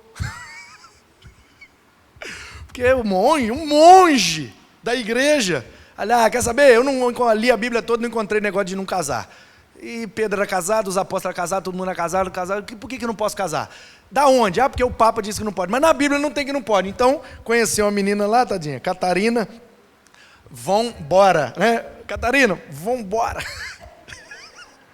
Que significa Catarina de Bora, né? Da cidade. Uma ex-freira, olha que rebeldia total, né? O ex-monge casou com a ex-freira, Lutero e Catarina. E juntos eles produziram, porque a Catarina ela é chamada popularmente aí de a primeira dama da Reforma, porque ela era esposa de Lutero. Mas como freira, ela teve acesso aos estudos bíblicos e teológicos. Então a história diz que juntos, a gente nem sabe direito, os que estudam mais a fundo isso, eles dizem assim, a gente nem tem como saber o que é de Lutero e o que é de Catarina. Porque eles trabalhavam muito juntos e produziram muita coisa juntos. E 400 obras, tá bom? Foram deixados. Revista de EBD, livros, sermões, compreensões teológicas, 400 livros, discipulados, muita coisa, tá bom? Tratados teológicos. Escreveu hinos para a igreja, Castelo Forte, por exemplo, que a gente canta, né? Castelo forte é o nosso Deus. Isso, se eu não me engano, é o hino da Alemanha. Essa melodia é um hino da Alemanha, gente. Aí ele botou uma letra lá, baseado no Salmo, né? Castelo forte é o nosso Deus. E pegou. Foi do Lutero a ideia de musicalizarmos a doutrina. Da gente usar essa ferramenta pedagógica. Já viu esses professores de cursinho, de concurso, para ensinar as fórmulas e as coisas, eles cantam as musiquinhas, porque a melodia nos ajuda a gravar um conteúdo, né? 2 hambúrgueres, alface, queijo, molho especial, cebola, picles, num pão com gergelim. Eu nunca fiz um Big Mac, mas se eu tiver que fazer, eu sei a receita. Por que eu sei a receita? Por causa da música. 2 hambúrgueres, alface, queijo, molho especial, cebola e picles num pão com gergelim. A música ajuda, entendeu? A música. Então ele falou, opa, vamos começar a musicalizar a nossa teologia. O que a gente quer ensinar para o povo? Sobre Deus, sobre o pecado, sobre a salvação, sobre a igreja, sobre os anjos. Vamos fazer músicas com a Bíblia. E aí o que nós chamamos hoje de cânticos, né, de hinos, começou nesse tempo. Faleceu de derrame cerebral, deu um AVC, gente. Novinho, com 63 anos. Também depois disso tudo, né? Na sua cidade natal, ele foi sepultado lá na igreja de Wittenberg, tá bom? E lá ele ficou, né, 30 anos mais tarde de ter colocado as 95 teses, fizeram lá um túmulo para ele, e ele está enterrado lá. Está até hoje, a turma dos reformados gosta muito, quando vai à Alemanha, visitar lá a Catedral de Wittenberg. Tem um furo lá na porta, diz a lenda que é onde ele fixou. Eu acho que é mais turístico do que histórico, mas, né, muita gente gosta de ir lá, tirar selfie na porta da catedral, reforma, pá. Enfim, então tem algumas coisas para te indicar. Em vídeo, você pode achar no YouTube, tá? Um homem chamado Martinho, a igreja luterana, produziu uma série de vídeos contando a história do Lutero. Você pode acessar com esse título aí no YouTube. Coloquei uma imagem aí para você, que foi pintada, né, depois que ele fez, em homenagem a ele, afixando as 95 teses. Aí tem um quadro, isso aí é o quadro pintado, que, né, representa ali a maneira como ele colocou as teses lá. Então, um cara pintou um outro quadro de forma diferente, mais ou menos isso aí. Só para você ter uma noção do tamanho, tá? É tipo um cartaz, uma cartolina, onde as teses estavam todas escritas ali, e ele literalmente pregou. Né? Tem gente que acha assim, ele pregou. Ele foi lá e pregou, tese 1, blá, blá, blá, tese 2, blá, blá, pregou, falou, né? Não, pregou literalmente, pá, botou lá na porta, tá? A esposa dele, pintaram um quadro dela, não é muito bem apessoada não, mas diz que era inteligente, crente. Então a esposa dele era mais ou menos assim. Claro, não tinha câmera fotográfica na época, né? E tem um filme muito bom. Esse é antigo, mas você acha também no YouTube, fácil. Recomendo. Lutério, Rebelde, Gênio e Libertador. Um homem que teve uma visão que mudou o mundo. É o subtítulo do filme. É um filme muito bem produzido, muito assim, fiel a história genuína, tá? Com poucos acréscimos. Geralmente, quando o pessoal faz filme, eles inventam muito, botam as coisas para dar, né, dramaticidade, mas esse aí é bem fiel à história real. Aí algumas frases do Lutero. Você já falou, talvez sem saber. Cabeça vazia é oficina do diabo. É o Lutero que falou essa frase. Primeira vez, né? Pensei que o velho homem tinha morrido, afogado nas águas do batismo, mas descobri que o infeliz sabe nadar. Agora eu tenho que matá-lo todos os dias. Pelo Evangelho, essa é genial, para mim a melhor de todas. A dívida é debitada, os ataques, atacados, o combate, combatido, o tormento, atormentado, e a morte, assassinada. Um jogo de palavras poético e muito teológico, né? Aí vem um cara que é conhecido como o maior teólogo, o maior escritor, o maior contribuinte da reforma em termos teológicos, que é Jean Calvin, que é um francês, né? Então, Jean é João em francês. E aí no português ficaria João Calvino. Assim como Lutero, ele também teve uma grande importância na reforma. Nasceu em Noyon, na França, em 1509, olha só. Está vendo? 8 anos antes do Lutero afixar as 95 teses. Em 1517, quando Lutero colocou as teses lá em Wittenberg, olha como é que Deus trabalha. Lá na França estava nascendo um cara. Tá? 8 anos, ele tinha 8 anos de idade quando Lutero botou as teses. Estudou latim em Paris e direito em Orleans, Inglaterra, se eu não me engano. Começou a se interessar por teologia e Bíblia lá na faculdade. Em Burgos, além de outras cidades francesas, ele começou a disseminar suas chamadas doutrinas reformistas. Aí ele pegou John Wycliffe, pegou os textos originais que o Erasmo deixou, pegou o John Hus, pegou o Lutero, pegou o Savonarola, pegou toda aquela turma, estudou tudo, leu tudo, sentou com a Bíblia e falou assim, agora eu vou produzir a teologia da reforma. E aí ele fez o que a gente chama de As Institutas da Religião Cristã. 4 volumes, dá mais ou menos umas 1.200 páginas, onde ele vai colocar ali a doutrina de forma sistemática, sobre Deus, sobre Jesus, sobre o Espírito Santo, sobre o homem, o pecado, a salvação, o que hoje nós chamamos de teologia sistemática, ele fez lá no século XVI. Em 1535, uniu-se a Nicolas Cop, reitor da Universidade de Paris, quando ele anunciou o apoio a Lutero. Então, está entendendo como é que Deus trabalha? Na Alemanha, o Lutero está botando um negócio para acontecer, porque o John Wycliffe já tinha botado na Inglaterra, o John Hus na República Tcheca, o Savonarola na Itália, o fulano aqui, o ciclano ali, e ele agora ali na Suíça e na França. Começa a promover isso. E aí, nesse mesmo ano, visitou Genebra, na Suíça, e foi convidado a participar do movimento reformista. Em Genebra, até tem uma Bíblia, chamada a Bíblia da Reforma Brasileira, que é editada pelos presbiterianos, que tem a sua teologia originária em Calvino, é a chamada Bíblia de Genebra. Tem uma Bíblia de estudo chamada Bíblia de Estudo de Genebra, quer dizer que é baseada nos comentários que o Calvino e toda uma equipe de reformadores fizeram lá em Genebra. Tinha uma igreja lá que foi considerado o centro do estudo teológico da reforma. E muita gente vai lá, eu inclusive tenho muita vontade e interesse de ir lá e fazer um curso lá, em Genebra, lá na Suíça, que é pertinho da Itália, e o lugar lá até fala meio italiano, eu tenho a cidadania, estou orando Deus abrir essa porta aí. Depois, devido aos seus pontos de vista radicais, principalmente quanto à moral e à religião, também teve de abandonar a cidade e fixou-se em Estrasburgo, onde participou ativamente da vida religiosa, da vida cristã, da igreja e da sociedade até 1541. Lá ele publicou o seu primeiro de vários volumes de comentários sobre a Bíblia. Eu tenho alguns.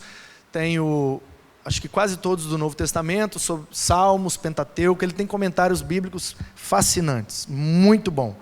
Foi no original, um cara estudioso, via coisas na Bíblia que a gente tem muita dificuldade de ver. Nesse mesmo ano, foi convencido a voltar para Genebra, onde não foi somente um líder religioso, como também um líder político. Essa ideia e essa história da igreja ter uma escola, igual nós temos, Colégio Batista, né? Tem a escola adventista, tem faculdade batista, essa ideia de que a igreja deve promover a educação na sociedade, isso é a ideia de Calvino. Por quê? Porque na Idade Média ninguém estudava, gente, não tinha escola, não tinha faculdade, tinha nada.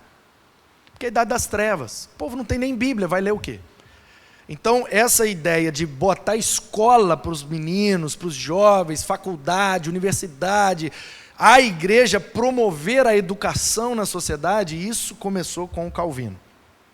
Desde então, Genebra tornou-se o principal centro protestante da Europa. Ele impôs hábitos rigorosos aos cidadãos. Lá em Genebra era proibido um monte de coisa que era considerado pecado. Proibido civilmente. Se a polícia pegasse você fazendo algo que a igreja tinha dito que era pecado, você podia ser preso. Não valia a lei da Constituição, valia a lei da igreja lá. E aí o jogo, a dança, o canto, né? Tudo que era considerado assim de vida pública, se não tivesse ligado à igreja, era proibido. E as pessoas suspeitas de bruxaria, assim como quem discordava do Calvino, também eram queimadas em fogueiras. Olha aí o outro extremo. Aí o cara acerta em umas coisas, erra em outras, porque a gente é assim, sempre vai errar, louvado seja Deus. Calvino, que representou a face mais conservadora e puritana do protestantismo, morreu em Genebra em 27 de maio de 1564, aos 55 anos de idade. Também muito novo. Você tem que lembrar que na Europa, naquele tempo, não tinha, né, gente, a medicina avançada como hoje. Então a vida durava pouco mesmo. Algumas frases dele. Um cão late quando vê o seu dono ser atacado. Eu seria pior que um cachorro se visse a verdade ser atacada e não fizesse nada. Quem não estuda a Bíblia como ela merece ser estudada, nunca vai discernir a verdadeira voz de Deus através das Escrituras. Você nunca vai saber se é Deus falando através de um pregador sem conhecer a Bíblia. Porque a Bíblia é a base, é o padrão. Então, se você não conhece a Bíblia, você fica à mercê do pregador. O que ele falar, como é que você vai saber se é ou se não é? Nunca estaremos preparados para servir a Deus se não olharmos além desta vida terrena e passageira. Todo homem se acha melhor do que é, por não se comparar com a santidade de Jesus. Você está se achando bom? Você está achando que você está legal? Então, se compara com Jesus. Você volta para o seu devido lugar. O fogo da aflição revela a qualidade da nossa fé. É fácil dizer que tem fé sem passar por dificuldade, né? Aí ele dizia isso. É só na aflição, quando o bicho pega, a gente não tem mais para onde correr, é que a gente vê se a nossa fé vale alguma coisa mesmo. O verdadeiro pastor tem duas vozes. Uma para chamar as ovelhas e outra para espantar os lobos. Satanás tem uma estratégia principal: impregnar as nossas mentes com dúvidas, ou com medos, ou com menosprezo pelas Escrituras. O diabo vai querer impregnar a sua mente, ou para botar medo, ou para botar dúvida, ou para tirar a sua atenção e o seu foco da Bíblia.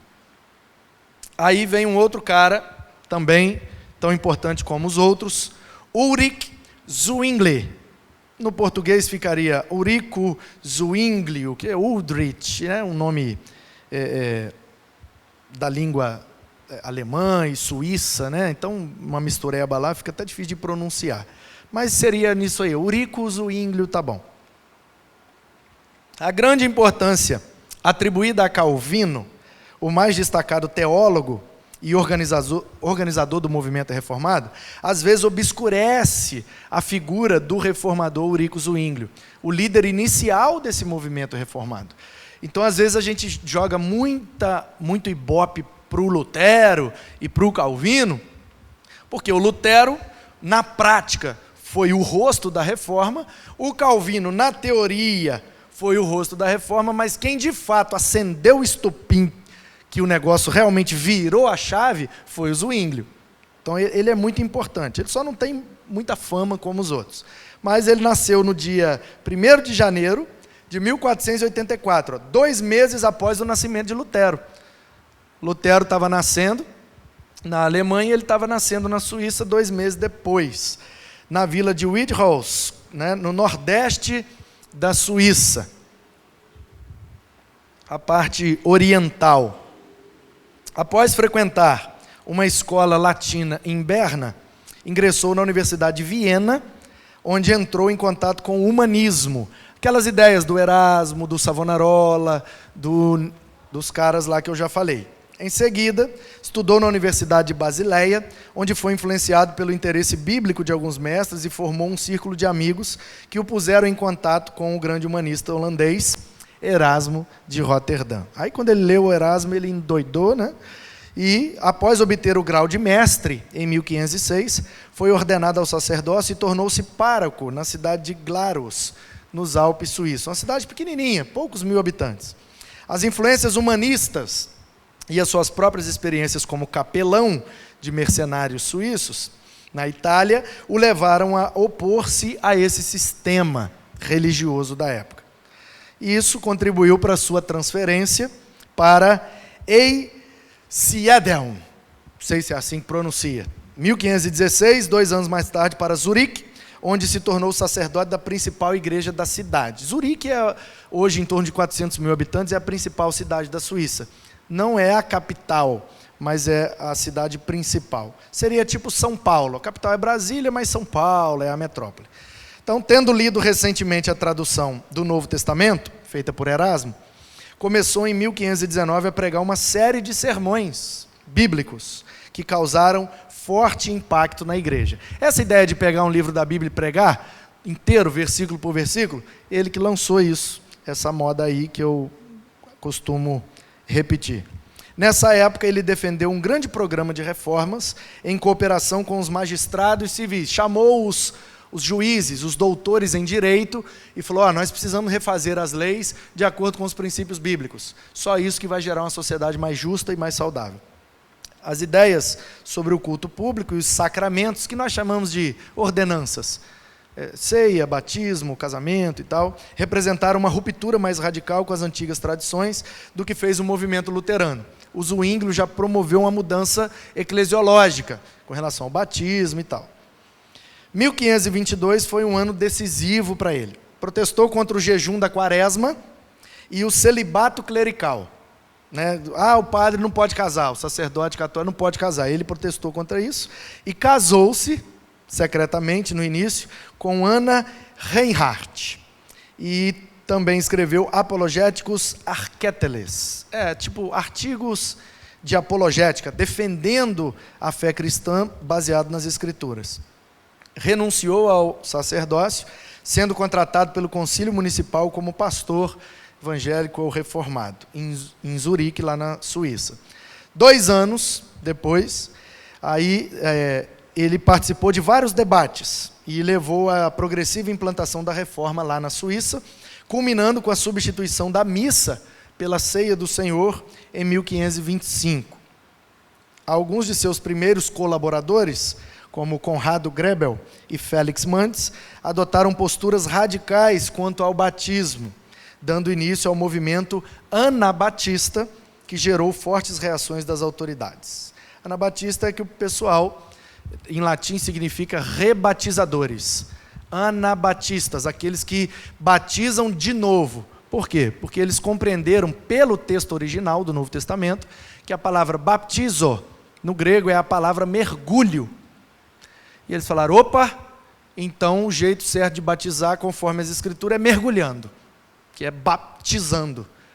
Aí eles, então vamos parar com esse negócio de aguinha, vamos mergulhar, pessoal. Aí o cara virou lá e falou, Zwinglio, eu fui batizado com aguinha, mas eu creio em Jesus de verdade e quero um batismo igual da Bíblia. Você não me mergulha aí não? Aí ele, vem embora. Aí o que a igreja romana dizia? Esse cara já foi batizado na igreja de Roma. Se o Zwinglio mergulhar ele lá para batizar, na verdade ele está rebatizando. Então eles receberam esse apelido aí de anabatistas. Não ele, mas o movimento que ele produziu. Com o Menno Simons, daqui a pouco a gente vai ver o cara mesmo. Buscando fazer uma aliança com os protestantes alemães, encontrou-se com Lutero no célebre colóquio de Marburg, convocado pelo príncipe Filipe de Hesse em 1529. Embora concordassem em quase todos os pontos, ele e o Lutero, os dois reformadores não puderam chegar a um acordo com relação à ceia do Senhor. E aí o pau quebrou. Como é que dá a ceia? Restrita, ultra restrita, dá para todo mundo, não dá para ninguém, dá em todo culto, dá uma vez, de vez em quando, é uma janta, é um pedacinho de pão, é vinho de verdade, é suco de uva, como é que é? O pau quebrou. No dia 11 de outubro de 1531, quando acompanhava as tropas protestantes na Segunda Batalha de Kappel, Zwinglio foi morto em combate. Era pastor, mas era soldado, porque o pau quebrava naquele tempo e para não morrer tinha que matar. E aí ele morreu. Suas últimas palavras foram: eles podem matar o meu corpo, mas não podem matar a minha alma. Porque a igreja fazia guerra mesmo, né? E quem não concordasse morria, e aí eles fugiam, chegava uma hora que não dava para fugir, tinha que enfrentar. E aí o pau quebrava. Algumas frases dele, ele era muito genial também. Tenha coragem, faça algo marcante por amor a Deus. Todo intérprete das Escrituras é passível de crítica. Deus nos dá tudo em nome de Cristo, então não precisamos de outros intercessores. Quanto à verdade, não podemos abandoná-la, mesmo que percamos nossas vidas, pois não vivemos para esta geração, nem para os príncipes, mas para o Senhor. O cara queria deixar um legado e deixou, né? Aí vem um outro, chamado Menno Simons. Nasceu em 1496, finalzinho do século XV, e na Holanda. Faleceu em 1561, com 65 anos, também na Alemanha. Foi um teólogo, um padre católico, tendo sido ordenado em 1524, considerado um reformador dos mais radicais, ligado aos anabatistas, essa turma que batizava de novo mergulhando. Se converteu em 1536, sua influência foi tão forte que o grupo anabatista do norte da Europa, onde ele morava, foi chamado de Menonitas, porque o nome dele é Meno, né? Então os Menonitas, os seguidores do Meno, e principalmente esses que só batizavam mergulhando as pessoas. Defendendo uma postura pacifista, ele não gostava muito de briga, não. Em 1536, já tinha cortado todos os laços com a igreja romana, e aí passou a ser perseguido. Ainda assim, conseguiu formar algumas congregações, pequenas igrejas, denominadas de anabatistas. Teve uma grande influência na forma e no símbolo batismal, porque a forma de batismo até naquele momento era jogar água na testa, e aquilo simboliza a vinda do Espírito cobrindo a pessoa. Aí ele diz, não, a gente tem que mergulhar, porque o batismo não simboliza a vinda do Espírito. O batismo simboliza a morte para o pecado e uma nova vida em Jesus, a ressurreição, a primeira ressurreição. Nós fomos vivificados com Cristo. Então ele mudou a forma e mudou o símbolo. E a gente, os batistas hoje, temos mais ou menos essa mesma essência. E isso era completamente diferente naquele tempo. Essa ideia de que tem que ter profissão de fé antes do batismo, não como a gente faz talvez, mas a pessoa tem que falar com a boca dela, tem que professar. Eu creio, eu quero. Se uma pessoa não professar com a sua boca a fé em Jesus, nós não podemos batizá-la. Então, ele chegou aí ele foi muito criticado. Por quê? Porque as outras igrejas, a luterana, a anglicana, a presbiteriana, as igrejas influenciadas pelo John Wycliffe, pelo Lutero e pelo Calvino, não mudaram a forma de batismo. Então ele era criticado pelos católicos e pelos outros reformados também. Porque os caras falavam, nada disso, negócio de profissão de fé, negócio de mergulhar, de não sei o quê. E aí uma vez ele soltou uma frase, porque todo mundo ficou contra ele. E aí ele falou assim, já procurei na Bíblia todinha, e ainda não encontrei nenhuma criança sendo batizada. Imagina o quanto esse cara sofreu, né? Porque não foi só a católica, não. Todo mundo ficou contra ele. Aí ele dizia assim, a palavra de Cristo por si só é totalmente suficiente para mim. Pode ninguém concordar comigo. Se eu estiver de acordo com a Bíblia, está tudo certo. Aí vem o Henrique VIII. É um príncipe, né? É um rei, é um cara mais da política do que da teologia. Obrigado, Dai. Mas ele é considerado o fundador, da igreja anglicana, que é a igreja institucional reformada na Inglaterra.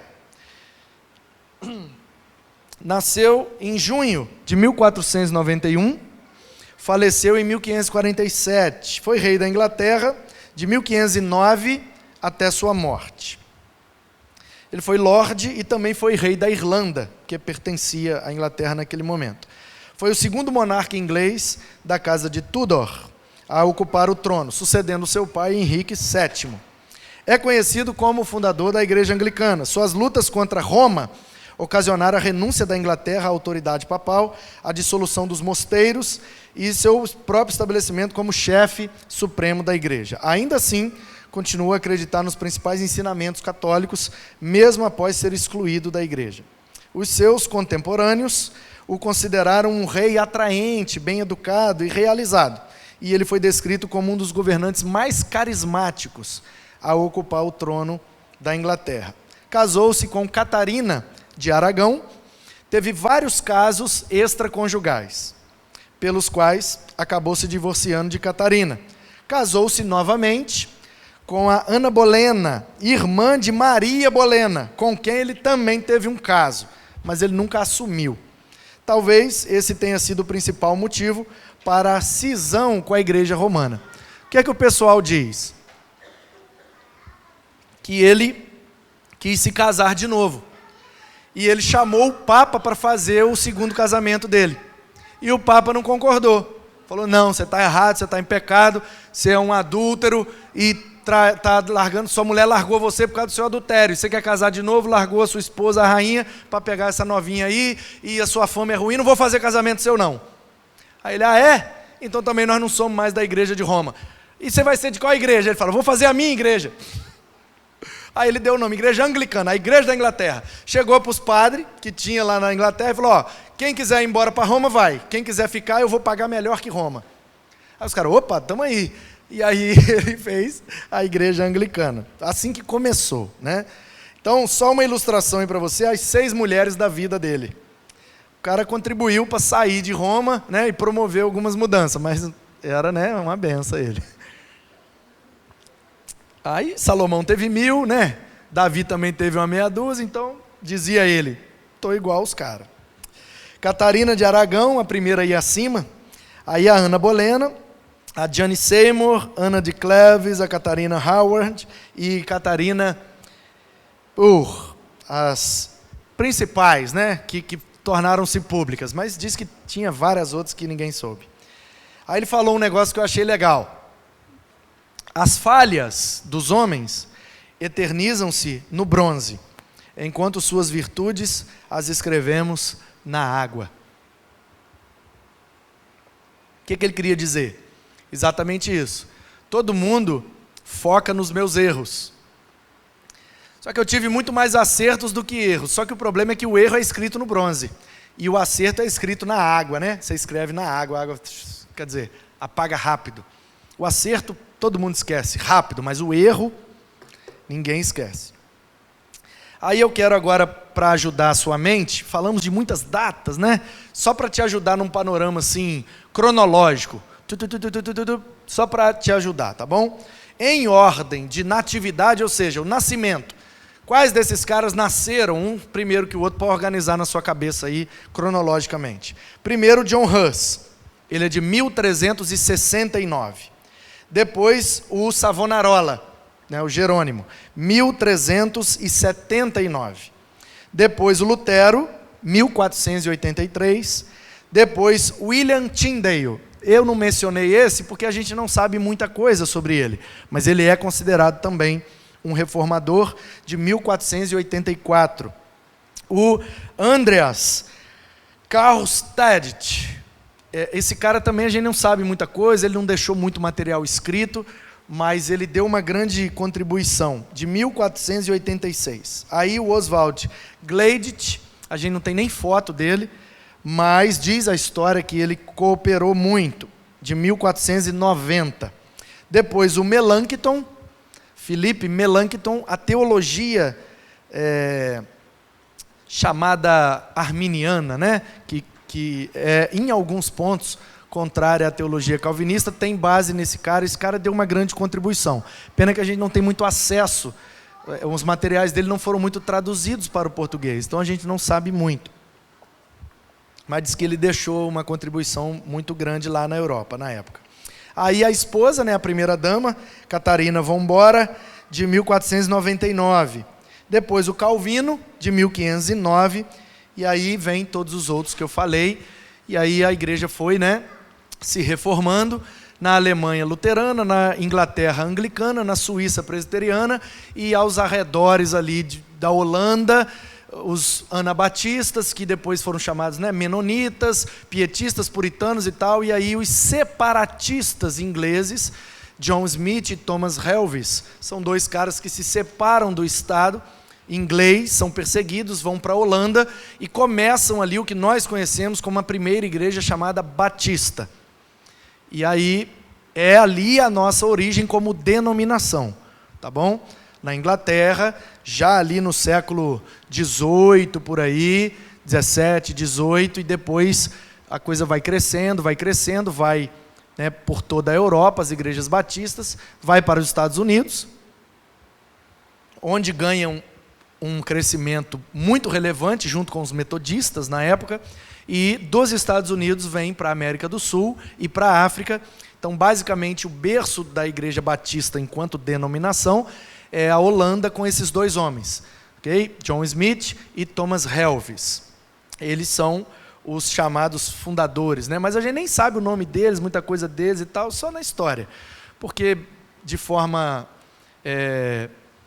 não organizacional, mas de forma espiritual, a gente entende que esses caras não fundaram, porque os princípios da denominação batista são esses princípios bíblicos, que são desde o tempo dos apóstolos, passando pelos pais da igreja, que os reformadores trouxeram à luz, voltando às escrituras. Então o que esses caras fizeram foi um retorno. E a gente está aí então numa máxima que foi dita pelo Calbart. Ele disse assim, ó: Ecclesia reformata et semper reformanda est. O que é que o Calbart queria dizer?